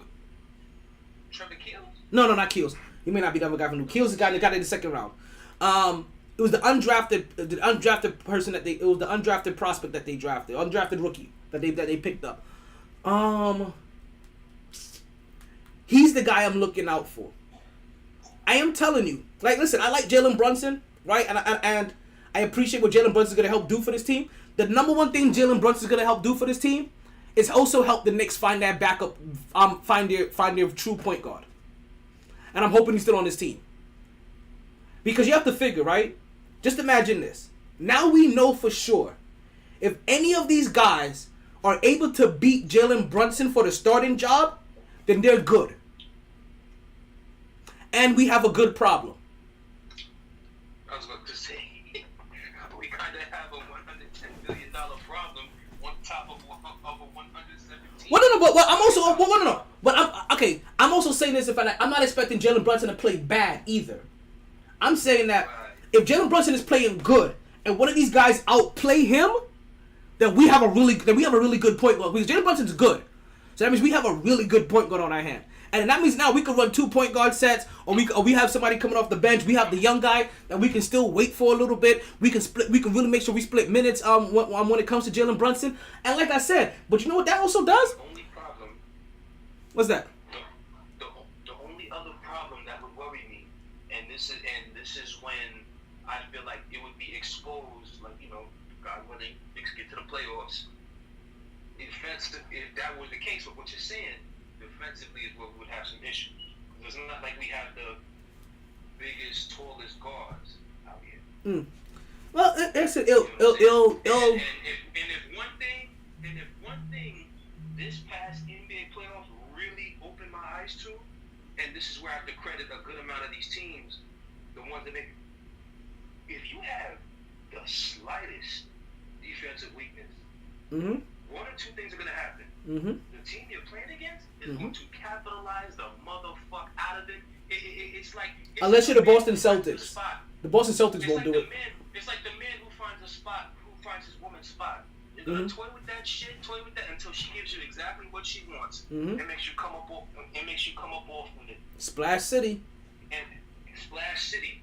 Or you're gonna if you're and this is where having a great coach comes into play. That great coach is going to take that defensive liability out the game. Limit his minutes. Because we saw Golden State definitely singled out Al Horford when it came to the matchup on Stephen Curry. But I don't know what the fuck Boston didn't recoup, and Boston didn't make them pay on the other end when they had Stephen Curry. When Stephen Curry was guarding Al Horford, they didn't bring it down low like they were supposed to.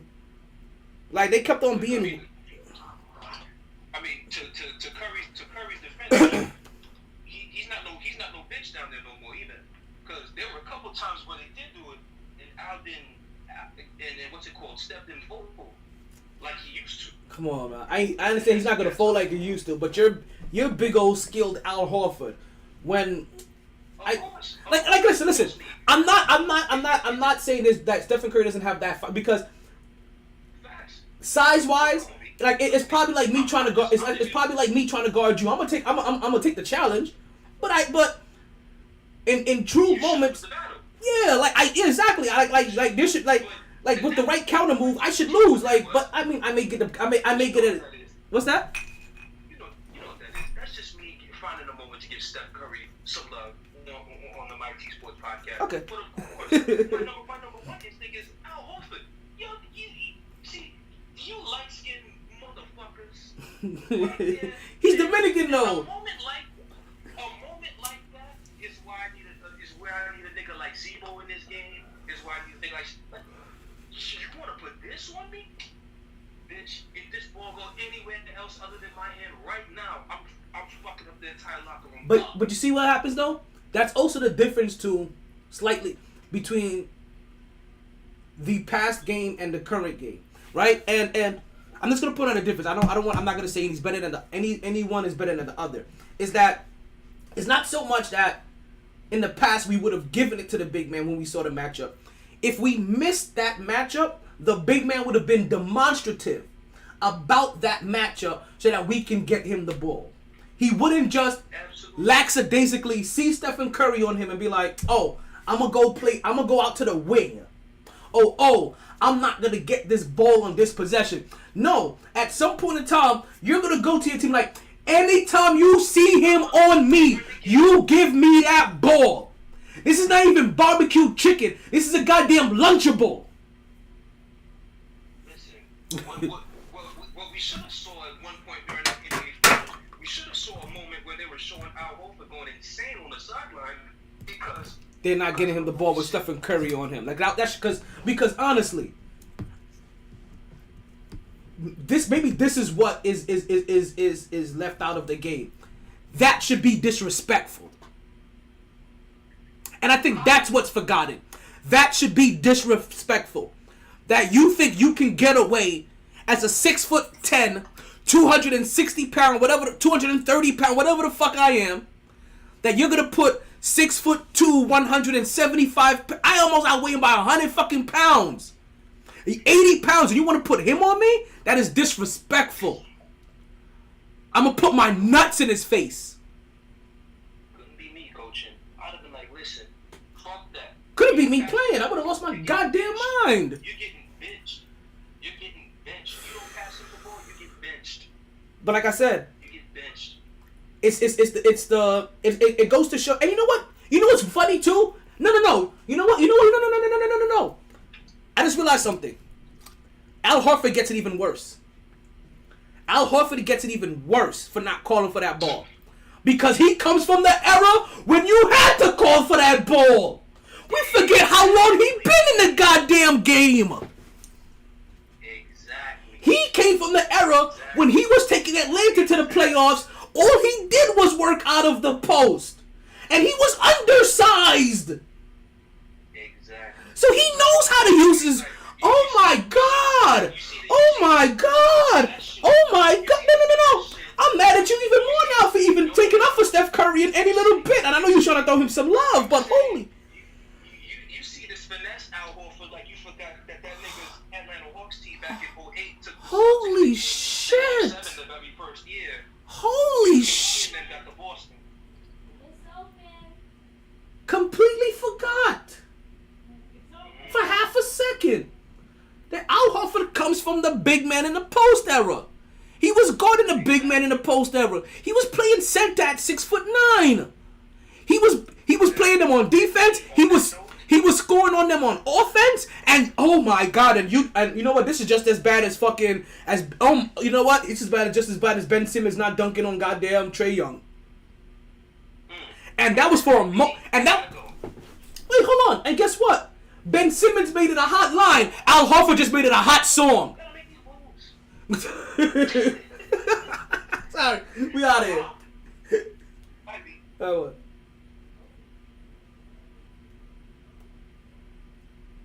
Let's get the spaces down. Let's get all these. Yo, I can't believe what we just realized about Al Horford. That is blasphemous.